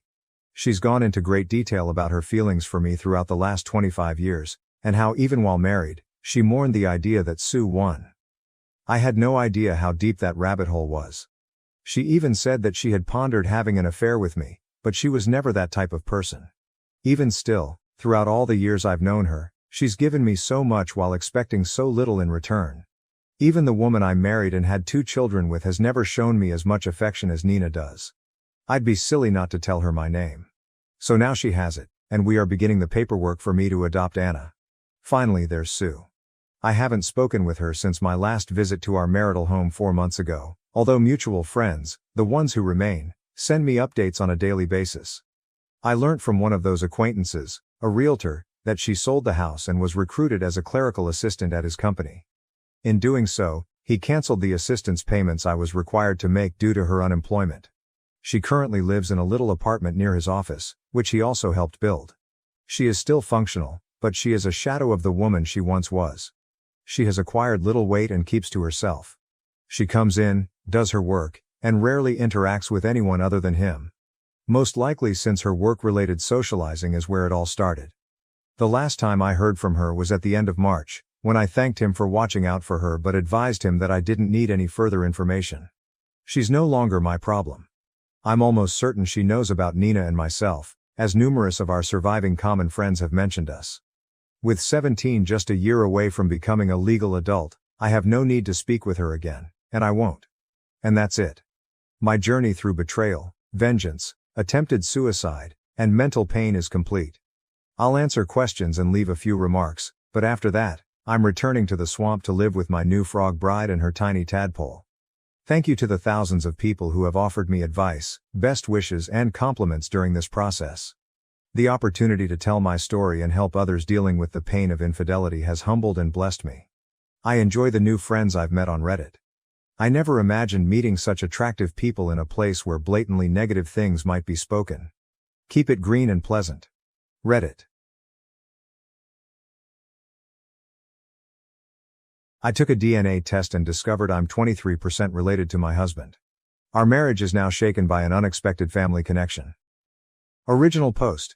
Hey everyone, I've known my whole life that I'm a donor. I grew up in New South Wales, and my parents were always open about it, so it was never some big secret. I didn't think much about it beyond that, though, until a couple of years ago when my husband and I decided to take an ancestry DNA test. We thought it'd be fun, maybe I'd find some half-siblings, and he'd learn a bit more about his side of the family. Well, we got the results, and I matched with him. My husband. As a half-sibling. At first I thought it had to be some kind of mistake, or maybe I misunderstood something. But no, after looking into it, we realized his dad was also a donor, and no one ever told him. Now, here we are, married for years with 2 kids, and we're still trying to figure out how to process the fact that we're siblings. I don't even know how to explain how I feel. It's just overwhelming. I love him, of course, but this changes so much. We've already spoken to a genetic counselor, and we're trying to move forward, but it's like everything we thought we knew about our family has been flipped upside down. I just feel kind of lost. Has anyone else here gone through something like this? I'd really appreciate hearing from anyone who has dealt with something similar. Or even just your thoughts. Edit. This blew up much bigger than I intended. I'm going to speak to my husband about family therapy again and sit on this information. We have no interest in going public at this point. Relevant comments. Commenter 1. I think you need some family counseling. First between you and your husband, and then later down the road when you inevitably tell your children. I'm not sure if you're able to take leave from work, but it would be a good idea to look into that because this is absolutely something you need to process without work distraction. OOP. I'm in therapy myself, but unfortunately my husband is not open to that right now. He's in a big denial phase and does not wish to talk about it. Commenter 2. I'm so sorry.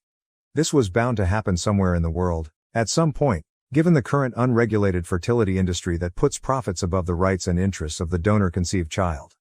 If you're up to it and think it would help, I have a few pieces of media to recommend. The Man with 1,000 Kids, a documentary on Netflix. Laura Hai, a content creator and advocate for DCP on TikTok, Instagram. Multiple books have helped me, such as Inheritance by Dani Shapiro, Uprooted, and The Lost Family. I have not come across this particular scenario where children were conceived by accidental incest between DCP, but a lot of people have other traumas related to the industry and have explored that. I also understand if you don't want to research the situation. I didn't when I first learned I was DCP by surprise. Talking to someone is important though. You will be okay. Your kids will be okay. It's super weird and icky that this happened, but it's not your fault. OOP, I've actually seen most of that media and read a couple books from Australian DCP. I'm lucky to have been told early that I was a donor conceived. It was never a huge factor in my life until now. Update, thank you so much for all of the responses, support, and advice. I've taken some time to process, and I wanted to provide an update on where we're at. First, I have been in individual therapy and working through everything. It's been incredibly helpful to have a space to just unravel my thoughts. My husband has also told me that he's open to couples therapy, which is a big step for us, and I'm hopeful it will help us navigate this together. To confirm some things, yes, my father-in-law is the donor, which makes him not only my husband's father but also mine. It was a lot to take in. We're both really angry that my husband's dad never told him the truth, and at the moment neither of us are talking to him. It's just too much. We've also discovered about 40 other siblings so far, all of whom live nearby. That was another layer of this experience we weren't prepared for. We haven't met them all yet, but knowing they're out there brings its own set of challenges and questions. As for our marriage, no, we're not divorcing. We love each other and are committed to working through this, but we haven't told our children yet. We plan to get professional advice before we do.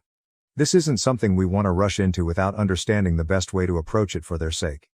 I know many of you are part of the donor-conceived community, and I just want to say that while I'm very aware and involved in spaces like We Are Donor-Conceived, and I follow creators like Laura Hai, Donor Dylan, The Queer Mama, Rachel, strangers like Medici, Sunny, Evie Lucas, etc., I'm not interested in speaking to anyone publicly about our situation. I'm really proud of people like Victoria Hill for going public, but that's not what's best for my family right now. Thanks again for listening, for the advice, and for your understanding. We're taking this one day at a time. Comments. Commenter. So very impressed with you both. This must be such hard work and my heart goes out to you. As a donor, this is my greatest fear. I was not anonymous by choice. Back in the day the fertility clinics capitalized on our naivety. I caught my wife cheating with her old fling on a hike. It turns out she and her friends had been using him as a surrogate joystick. I, Ali, 38, am currently on a camping hiking trip with my wife Liv, 36 and 3 other married couples, Dom and Kate, Sean and Sarah, Bill and Miranda, as well as Liv's longtime friend Ian, 38 and his boyfriend OD, whose real name is Orlando, and no, he was not named after the dog from Garfield. We're all in our mid-30s to early 40s and enjoy spending time outside. We've been wanting to go on this hike for a while. We camp at night and walk throughout the daytime.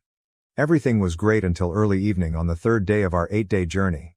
We stopped to camp and my wife and I decided to explore the surroundings. We discovered a little waterfall feeding into a creek that followed the trail we had been trekking. It was roughly 5 feet tall and flowed largely onto rocky rocks below. My wife stated that she wanted to rinse off in the stream and waterfall but did not want to soak her clothes. I urged her to go for it because we weren't far from the others and the location was secluded enough. I responded, "If you make it quick you could be in and out in no time." She did exactly that, lingered for a moment before stepping out and air drying with a tiny towel. Ian arrived unexpectedly from behind some trees after she had quickly put her shorts and panties back on. My wife was still topless. Here's where everything got weird. Neither of them responded. She proceeded to dress casually, and Ian approached as if he had seen her naked 100 times before. He told us that Dom wanted us to know something, but I can't remember what. My wife and Ian exchanged small talk before we all headed back to camp. It is now day 5. The hiking track leads to a small town, where we want to spend the night at a local inn to rest, resupply supplies and recover. For the past 2 days, I've been thinking about what happened at the waterfall. I tried to keep my thoughts hidden, but my wife questioned me this morning why I was so quiet yesterday. I told her I was weary, but in reality, I can't stop thinking about something that happened between her and Ian previously. I would normally be less skeptical, but I know Ian is not gay. I've known him for around 8 years and consider him a friend. We husbands and OD are the outliers in this group, as the 4 wives and Ian have been buddies since college. I've asked my wife before if she's ever dated Ian, and she's always responded no. I also inquired if Ian and any of the other ladies in the group had ever been in a relationship, and she denied that too. I might be delusional, but their relationship felt too similar, especially since she was still topless. My wife is usually very conservative about her body, so her lack of reaction to Ian's presence struck me as odd. I have no tangible reason to believe anything is wrong, but I can't shake the sensation that there's more to their history than friendship. Am I being paranoid, or is this a red flag? I am really trying not to leap to conclusions. Update 1. It's early morning on day 6 and I wanted to give you all an update. I told my wife Liv about what happened at the waterfall. I wanted to talk to her while we still had some privacy before heading back out on the trail, and I'm glad I did. I started as non-confrontational as possible, simply remarking that it seemed strange that she wasn't concerned by Ian's presence despite the fact that she was topless. If she had responded in any other way, I would have dropped it, but she became really defensive immediately. Is this why you've been moody? It's not a huge deal. Everyone has seen breasts before, including Ian. You have to grow up. This truly alarmed me. She rarely reacts forcefully until she feels bad about something. I probed harder and she grew more reactionary and defensive, attempting to deflect and belittle every question I posed, with a dash of gaslighting thrown in. I finally had enough and told her, either tell me what's going on or I'm going to confront Ian, who you know won't lie. This is when Liv revealed that she and Ian had a previous sexual relationship. I became enraged and demanded to know why she lied to me after I had previously asked her about it. She claimed she did not lie. They never dated. It was simply an FWB, friends with benefits situation before we became formal. I asked her, startled and agitated, so you were sleeping with him when we first started dating? She retorted, you don't have to be so vulgar. I don't want to discuss this right now. Can't we have this conversation when the trip is over? I said, absolutely not. Either you tell me everything now, or I'll start interrogating your pals. I believe she saw how serious I was and decided to reveal the whole truth. The first part I already knew. She had a string of bad relationships and dating encounters.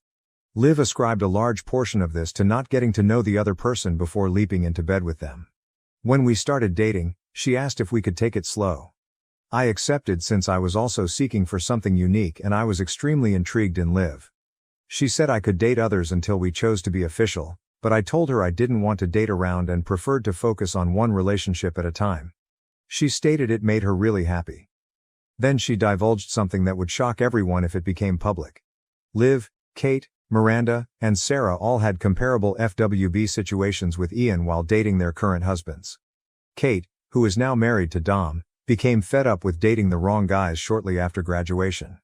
During this time, she and Ian became FWB. When she met Dom, she urged that they take it slow and get to know each other before becoming intimate. Kate stated it was simple because she was still sleeping with Ian, meeting her sexual needs while focusing on the emotional part with Dom. Ian was happy with the arrangement, assuring her that it was all about finding her special someone. They would talk about Dom and sleep together, and when Kate realized she had found the one, they ended the FWB arrangement and she began her sexual relationship with Dom. They eventually got married. Kate later informed the other women about their agreement. Throughout the years, they each used Ian as a surrogate while looking for the one. I'm only the most current individual involved in this circumstance. I asked Liv to explain her role. The other women's marriages are their own business, but I was curious how this worked out for her. She informed me that after her former lover had too many narcissistic characteristics, she had had enough and wanted to meet a good guy, which I suppose was me. She asked Ian to help her in the same manner he had helped the other three. Ian agreed, explaining that the whole affair was about finding her a life partner. I feel he was sincere in everything. He's a free-spirited type of person. I've had serious chats with Ian, and he's the type of person that will help anyone with anything. We play golf together and he has been in my life since I began dating Liv. I didn't realize he was so involved. Essentially, he would listen, offer counsel, and talk through her emotions so she could wait until she felt comfortable with me. I felt like throwing up. It feels like the entire relationship was a lie. Despite this, I continued to seek answers. I asked when she quit seeing Ian. She claimed it was when we became official. I told her that I thought we were formal when we agreed to date, so I asked her when she considered us official. She explained, dating does not constitute two people as a couple. When you asked me to commit and we had our first intercourse, we were official. She stated that she and Ian had been strictly platonic since that night. I mentioned, that was 7 months into dating. So you've been sleeping with him for 7 months? She became silent and I knew the answer. I said, let me be clear, I would pick you up for a date and we would go out and have a great time, holding hands, cuddling, kissing and making out. Then I'd drop you off and you'd meet Ian, sleep with him and brag about what a terrific person I am? She retorted, don't make it sound so dirty. I was appalled. I wanted to run but we were in the middle of nowhere and there was no way out except to keep walking forward. In retrospect, I wish I had just left, but instead I probed for more information. I inquired, when you say you slept together, do you mean you used him just to get yourself off, or do you mean you did all the positions, foreplay and kinky things that we do? She became very silent again. I gently stated, you must answer my questions. I need to know, and I will find out, whether it is from you or one of them. With that, I motioned towards the other rooms. She answered slowly, all of it, maybe even more than with you. The room began spinning, but I asked the dreaded question, when? When was the last time? She said, the night before our first time together. I'd never wanted to leave someone more than I did at that moment, yet all I could do was sit there in shock. She attempted to console me, but I ordered her to stay away. I needed time. With nowhere else to go, I gathered some blankets and pillows and slept on the floor at the foot of the bed. I passed out for a few hours, but I'm now up and making this update.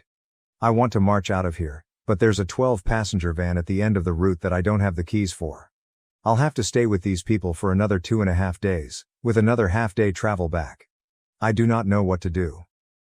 Part of me can understand the reasoning, but largely I'm heartbroken and believe our entire relationship was a scam. I feel like a silver medalist, not a champion. I also have an intense need to share everything with everyone, because all of these other guys are in the same circumstance. We are all here on false pretenses. I do not know what to do. I have about 1 hour till everyone gets up and then I'll have to face Ian and my wife. Am I overreacting? Is this marriage worth saving? I do not see how we can go back. Update 2. I'm back in the comfort of my own house. Unfortunately, I and several others may be facing divorce. I was able to keep it together for the majority of day 6, but I'm sure everyone could tell something was up with me. I remained quiet and pushed myself to get back to the van. I guess Liv grabbed Ian aside about lunchtime and told him what I knew. After that, Ian began attempting to buddy up with me and converse, despite my request that he leave me alone. He persisted a couple more times before I snapped and told him to stop it in a very strong manner. Liv intervened, and they both took the hint. I needed more time to process. The next 24 hours went relatively smoothly. Everyone just kind of left me alone. However, after snapping at Ian, his temperament altered dramatically. He shifted from his customary laid-back demeanor to becoming slightly distant with everyone. He would occasionally make subtle passive-aggressive remarks, nothing too explicit, but clearly intended at me. By the 7th night, we had set up camp, and I had relaxed a little, being more friendly with everyone. We were sitting around the campfire, finishing up the last of our meals. People were conversing, joking and sharing stories. Billy told a long embarrassing story from high school. It was a very humorous story about him and his first girlfriend, and he acted like an idiot. When he was done, he said something like, "I still can't believe I was ever that dumb. I still cringe just thinking about it." Ian responded, "Well, at least you grew up. Some people never grow up and overcome their past." He then stared at me with the most disdainful expression. In that time, I experienced an out-of-body experience and saw only crimson. The filter was gone and logic was out the window. It was on. "You know, Ian, you are right. Sometimes we just have to face the past head on." Liv attempted to interrupt, but I disregarded her totally. "How about we address the fact that you used to have **** all our wives while we were dating?" When I stated it, even the insects were quiet. "Oh fellas, didn't you know either?" "Yeah, while they were holding out on us to make a connection," I air quoted, "our future spouses were using Ian here as their human dildo." Dom and Billy seemed perplexed and angry. Sean had a look on his face like he'd just walked in on his grandmother fapping, complete train disaster astonishment. But I wasn't finished. I turned to Dom. It was Kate who devised this incredible strategy. She realized that the secret to developing a long-term relationship was to take things slowly and get to know each other before getting into bed. All you need to deal with the impulses is a best friend who will blow your back out when you get home from your dates all hot and bothered. Dom jumped in at this time. F*****Ku Ali. How do you know this? "Oh, I just found out 2 days ago that when I took Liv out for drinks, that wasn't going to be the only thing she was swallowing that night." At this time, Liv lost control and began yelling at me. "Why the F*** are you doing this? You don't have to." However, she was cut short when Sean stood up. "It is true. It is entirely true." Everyone fell silent and glanced at him. "I have known since we were dating. I didn't realize it was also true for everyone else until after we got married. I apologize, Billy. I swear I didn't realize it was you too back then." Billy's expression was one of dread. "Sean, we used to have double dates with Miranda and Sarah. We went out several times and then dropped them off at Ian's.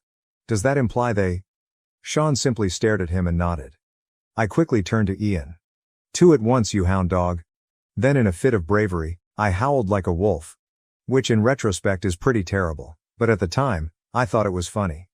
Arguments broke out among the couples all around us, but an audible gasp and whimper caught everyone's attention.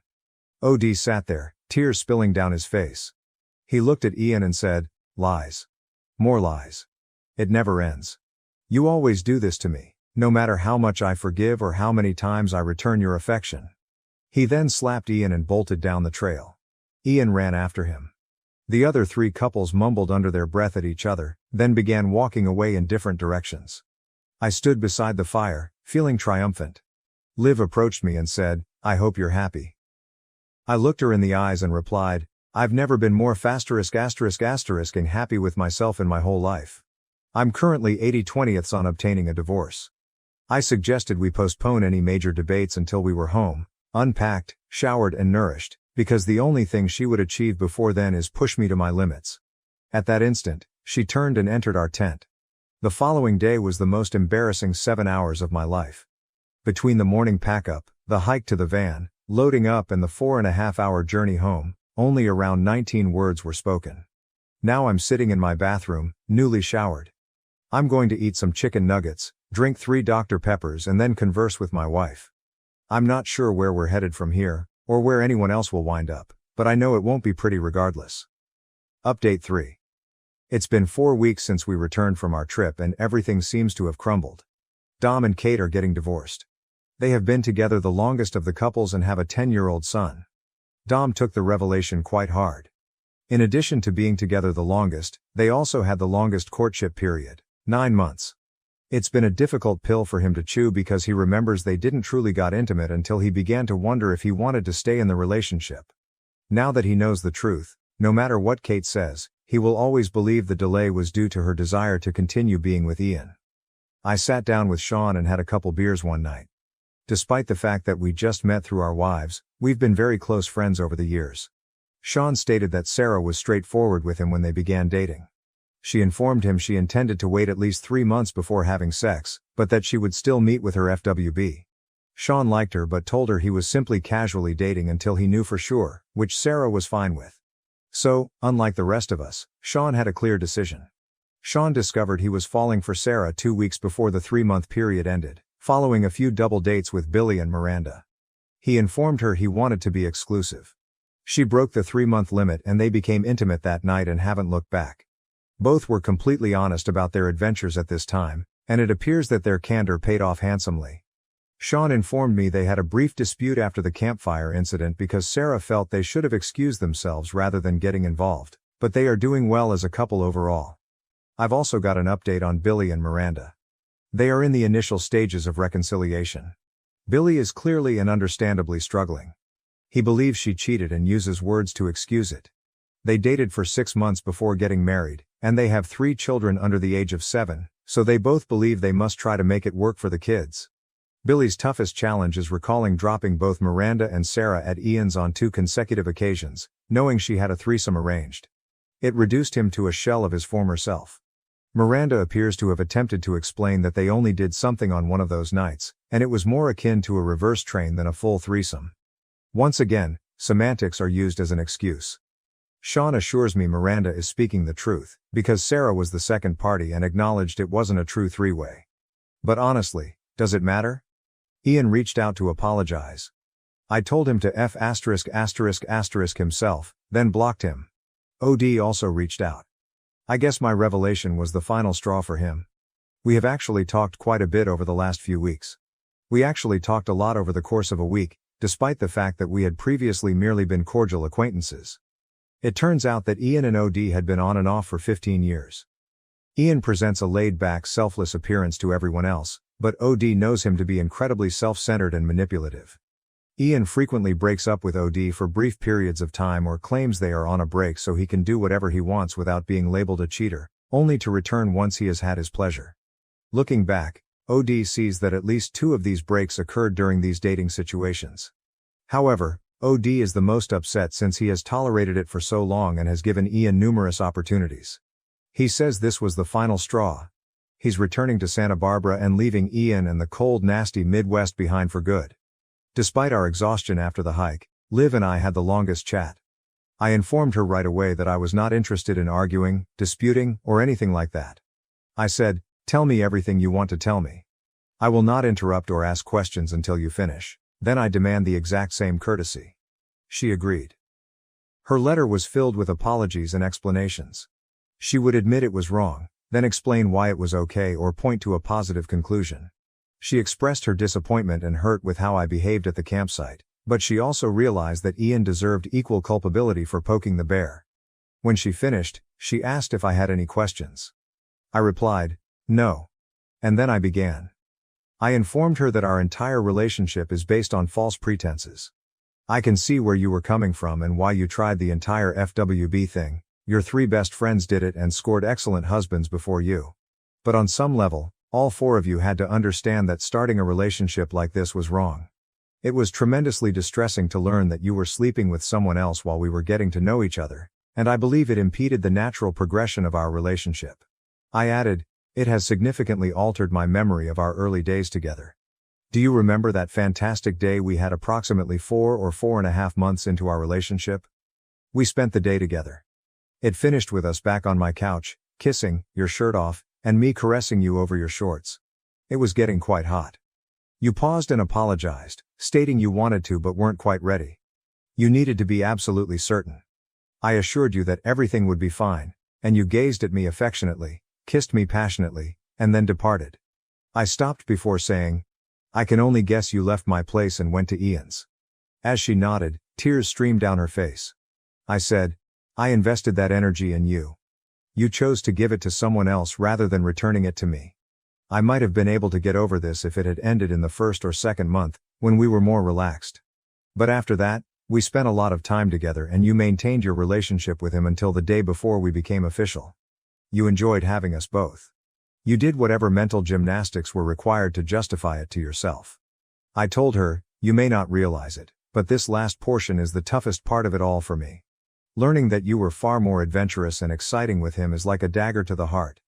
It makes me feel like I'm second best, like I'm the retirement plan you choose, just good enough. She interjected saying, no, not like that, I love you. He was only having sex, it was not real. That's how it is when they don't matter. It's simpler to be free and wild then.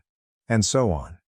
I waited for her to finish before saying, remember, we agreed it was my turn to talk. Afterward I remarked, I see your point of view, but it is not mine. As your husband, I believe it is my responsibility to give you my full energy, emotional, physical, cerebral, and sensual. I believe I have accomplished this during the past 8 years. I believe you have given me your best in some areas, but I now see I have not received your best in others. And as a male, I have to acknowledge that sensuous energy is really essential to me. The fact that you did not trust me with all of your sensual energy was the determining factor. I do not think I can recover from this, and I want to file for divorce. The scene became chaotic from there. She started crying hard, asking, giving herself and pleading with me to start over. I eventually removed myself from the situation. Later, she mentioned that we were just in an emotional state right now and that I needed to give it some time. This gave me pause, and I agreed to her terms of 3 weeks. As I previously stated, it has been 4 years, and my feelings have been consistent. We met with a joint divorce lawyer, who will represent both of us. There are no children involved and we both want to sell the house, so the initial meeting went smoothly. She has been tremendously depressed, as have I, but this is for the best. Sometimes things simply don't work out. Thank you very much. My family abandoned me because my sister blamed me for her divorce. I ruined her life years later with an email that revealed everything. Almost 7 years ago, my family removed me from their lives and kicked me out of the house. I, 29M, was 22 at the time and lacked the financial stability to rent an apartment on my own. What had transpired was so unexpected that I had no time to prepare, either psychologically or financially. My sister was the cause of all of this. My sister, Hannah, 37F, and I have never been close due to our huge age difference. She married her partner of 3 years, Pete, 39M, when she was 27 and they were married for 3 years. They divorced after 3 years of marriage because Hannah suspected Pete of having an affair with one of my friends. I had been living with my parents after college because I had recently begun working and wanted to save money before moving out. My parents were fine with the arrangement as well, until my sister announced her divorce. She returned home one day, crying uncontrollably, and stated that she had filed for divorce because her husband had been cheating on her for 6 months. Then she threw me under the bus for introducing my friend to him. My friend Emily, 28F, was attempting to gain weight, and Pete, who was a licensed dietitian, volunteered to help her. I had introduced her to him, and it turned out she was the one Pete had been cheating on my sister with. I was startled that this was occurring because, while Emily and I were not particularly close, I thought she was a decent lady who would never become involved with a married man. Furthermore, dishonesty was out of character for Pete as well. He was completely charmed with Hannah and only had positive things to say about her, so I found it quite difficult to think he cheated on her. I had serious reservations, but my parents immediately trusted her and did not question anything, despite the fact that she had no evidence of him cheating. They simply accepted her word for it. I'm not going to hold it against them since they would prefer their own daughter over their son-in-law regardless of who was correct. What I didn't understand was why they so quickly kicked me out simply because Hannah said so. She stormed in one day, had a tantrum, and persuaded my parents to kick me out merely because I had introduced Emily to Pete. She blamed me for destroying her marriage, and my parents agreed for some reason. I was upset and tried to stop my parents, but they refused to listen. They warned me that if I didn't leave, they would kick me out. In only one day, I had lost both my family and my home and had no idea where to go. I was sobbing on the pavement with all my belongings for about an hour before I was able to gather myself and go to a friend's house for the night. I tried phoning them every day for the next 2 days but had no success. My friend was gracious enough to let me stay at his house until I could find an apartment for myself. Unfortunately, my parents were convinced that I was in the wrong and was to blame for the divorce. My parents had actually told me that they were disgusted by what I'd done before kicking me out, which made no sense given I wasn't the one Pete cheated on. They had blocked my number, so I couldn't reach them at all. When I attempted to visit them, my mother threatened to call the cops if I did not leave. After that, I concluded they were serious and blamed me for whatever had transpired. I don't suppose I had any reason to be surprised, given that my sister was always the favorite child. My parents had never intended for a second child, so I was constantly sidelined. While I didn't care for it growing up, I had no idea it would lead to something so significant. Thinking about it now, I suppose I should have seen it coming, but honestly, I don't think anyone in my position could have anticipated something like this. Anyway, for the following few weeks, I tried to figure things out on my own. Since Hannah and my parents had effectively cut me off and I had no way to contact them, I couldn't chat with Pete since he had also blocked me, which made no sense to me. I couldn't find him either because Hannah and Pete had moved out of the house they shared and gone to live with their separate parents. So, with no way to contact anyone involved, I turned to Emily, my last choice for finding out the truth. As I previously stated, Emily and I were not very close, but I had to do what was necessary. I asked to meet with her one day and explain the problem. I questioned her if Hannah's claims about the affair were accurate and she flatly denied it. To be really honest, I believed her. Emily told me that she'd only seen Pete a few times, and just professionally, so there was nothing going on between them. She had no understanding why Hannah would say such nasty things about her. She even told me she'd had a stable partner for a couple of years and was planning to marry in a few months. She even showed me photos. What Emily told me was far more believable than anything Hannah stated. I had no proof, but I knew Hannah was lying about the real cause for the divorce. However, because I lacked proof, I was unable to return to my family, and I could not have returned without it. Back then, I was yearning to return to my family because I missed them so much, despite all they had done to me. With time, I was able to overcome it and move on with my life. I found a place and made my employment the focus of my life so that I could distract myself. I also needed to pay the bills, so it was a better way to cope than sitting around feeling unhappy. I was hurting a lot because I didn't have any other options, but I knew I had to keep on, with or without the support of my family. Years have passed and I am doing a lot better in life. I relocated from my small apartment to a much larger one, and I even proposed to my girlfriend of 2 years about a week ago. Our engagement post proved to be a game changer for me. Just a few days after that post, I received an email out of nowhere that not only revealed the full tale of Hannah's divorce, but also provided all of the answers I needed, along with documentation. My fiancée, Liza, 30F, normally just posted about us on Instagram, but the photo from our engagement ended up on her Facebook feed, where she had a larger audience. It was a public post, so a lot of people saw it, including my ex-brother-in-law Peter. He happened to be someone my fiancée met at a conference a few years ago, since she was a doctor, and she ended up joining him on Facebook, where he found me. It truly is a tiny world, and for the first time, I felt pleased with it. Pete contacted me a few days after we posted, but instead of texting me on social media, he chose to send an anonymous email. He subsequently claimed that he did this so he wouldn't feel strange about what he was doing, as it had been several years since his divorce, and he didn't want to appear like a disgruntled loser who hadn't moved on from what happened. Besides, he was the one who blocked me in the first place. So he felt strange and guilty about getting back in touch with me about something that happened so many years ago. The email contained the entire tale and documentation of what happened 7 years ago. When I finished reading it, I couldn't believe my eyes. Apparently, my sister was the one cheating on Pete, not the other way around, as she had been telling us for so long. Not only was that a massive lie, but she had been cheating on Pete with a friend of mine, just as she had accused him of. My friend Frank, 28M, worked as a clerk at a grocery store near Hannah's house back then. I would never have noticed the connection myself because I had never seen them together. I suppose they had kept it sufficiently under wraps, but not enough for Pete to find out. When questioned, Hannah told Pete that it was all my fault because I had introduced her to Frank and even told her how much he needed her help because he was an aspiring singer and she was a really excellent singer herself. She agreed to help him, and they were in love before they realized it. She even admitted that I was involved and had helped them keep things quiet for so long.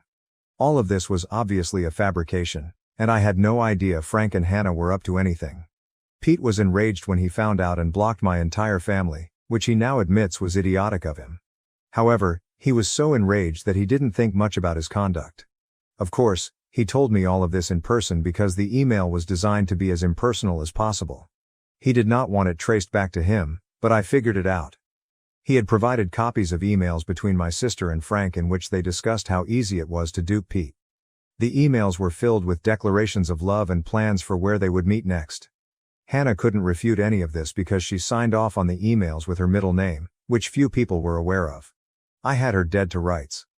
After combing through Liza's Facebook friends, I concluded that Pete must have sent me the email. My gut intuition told me that it had to do with social networking. When I eventually discovered Pete on her friend list, I contacted him. We planned to meet a few days ago, and he informed me that he learned about what Hannah had told her family from Emily, who had met him a few years before. I had told Emily to keep my side of the story a secret, and I was cursing myself when I realized that if I hadn't said that, she would have informed Pete about it, and I would have been able to prove my innocence a long time ago. Anyway, Emily and Pete ran into one another a few years ago, and she ended up questioning him about their divorce. They started conversing and he eventually learned what Hannah had told us. He said that he wanted to speak with me about it and tell me the truth, but he didn't because he felt strange. I swear, if Pete hadn't been so easily embarrassed, my life would have been much easier. I did forgive him though, since I needed his cooperation to completely destroy my sister, and I knew he would agree. Hannah had clearly been lying to my parents in order to secure financial assistance during her divorce, and she had even thrown me under the bus for good measure, knowing that one discussion with Emily would disclose the truth. I couldn't believe someone, particularly someone related to me by blood, could be so selfish. I'm sure Hannah never bothered to correct the record, and my parents had simply accepted whatever lies she'd been giving them during her divorce. She knew that if the truth about her being the cheater was out, she would be in serious danger, and she simply couldn't risk it. That's too bad. The truth had finally come out, and I was going to use it to ruin her life, just as she had ruined mine all those years before. I had not seen my family in 7 years, so I wasn't sure if they still lived in the same house, but they hadn't moved. I checked this with an old neighbor before arriving, and I was relieved to discover that Hannah was still living with them as well. That didn't surprise me because Hannah had always been a couch slug who loathed doing her own job. If she could live with our old parents and have them perform all of her duties, she would. Anyway, 2 days ago, Pete and I unexpectedly arrived at their place. My mother answered the door, and we hardly gave her time to process what was occurring before we walked in. My father and Hannah were also present in the living room. We were back together as one happy family, but only for a short time. Their faces turned nasty as soon as we entered. My father instantly threatened us, saying he'd call the cops if we didn't leave. But I shot back, telling him he could do whatever he wanted once he saw the documents we were about to show them. My parents looked perplexed, but Hannah looked like she was about to vomit and excused herself, heading to her room. I assumed she was trying to flee, but there was no use in doing so. Pete then proceeded to show my parents the divorce papers and screenshots of Hannah and Frank's correspondence, while I described the true story. Pete also told my parents that Hannah had to give up our family heirloom, my grandmother's diamond ring. In the settlement, she had to sell the ring because she couldn't afford to pay him the money. She is a high school teacher. My parents were already terrified by what we had told them, and this was simply the cherry on top. We watched the drama unfold as my father demanded an explanation from Hannah for all that had occurred. Despite all of the evidence against her, she continued to lie and cover up the truth, so my father kicked her out. He packed her belongings for her, handed her the bags and then told us all to leave their house. I didn't need to be told twice before leaving with Pete, as my sister cried and pleaded with my parents to let her back in, just like I did all those years ago. This was excellent karma, and I could not be happier. It's been a few days since then, and my sister just arrived at my house a few hours ago, insisting that I immediately make amends with my parents. I had no idea how she located me, but I informed her that I no longer owed her anything. She had ruined my life once, so I returned the favor and we were now equal. I swear she had no pride left because the moment I said that, she burst into tears and accused me of being a monster. I didn't care about her drama and closed the door as she began to sob uncontrollably. I just put on my headphones and listened to music as Liza, my fiancée, worked in her study, so that neither of us would be disturbed. Hannah eventually departed, but not before leaving a message with a marker on my door, reminding me that I was nothing more than a vengeful monster. To be honest, I see nothing wrong with what I did and have no regrets. But Hannah appears to believe that I am the villain here. I just did to her what she had done to me some years ago, only I told the truth, whereas she did nothing but lie and threw me under the bus. So what do you all think? Am I the hole who ruined my sister's life and got her kicked out 7 years after she accused me of causing her divorce? Update 1. Hannah is still troubling me, despite the fact that she was kicked out a week ago. I had to threaten her with calling the cops after she called me for the 14th time today before she stopped. I'm not sure how she found my phone number and address, but that's not what I'm interested in right now. Hannah is attempting to get sympathy from me since, apparently, a school teacher's salary is insufficient for her to support herself. But I don't think that's the case. She's just furious that she has to seek a home and pay her own rent, energy and groceries now that our parents have booted her out. I don't feel really sad for her. In case you were asking, yeah, I did block her phone multiple times, but I think she's having her pals add me to conference calls, so it's pointless. My parents are as awful, if not worse than Hannah. They found me on Facebook and saw the post announcing my engagement, so they want to be a part of my life again and have expressed a wish to attend my wedding. They have not apologized yet, but for some reason, they expect me to simply invite them to my wedding, which is meant to be a very special day for me. I don't know where these individuals get the courage to say things like this, but I'm not reacting to any of it. Liza and I have had a blast reading their texts because there's no chance they're genuine right now. It's all just very sad for them. Update 2. Hannah showed up at my house again after I threatened to report her for harassment yesterday. I was about to go for work, but she stopped me by flinging herself across the hood of my car and refusing to move until I spoke with her.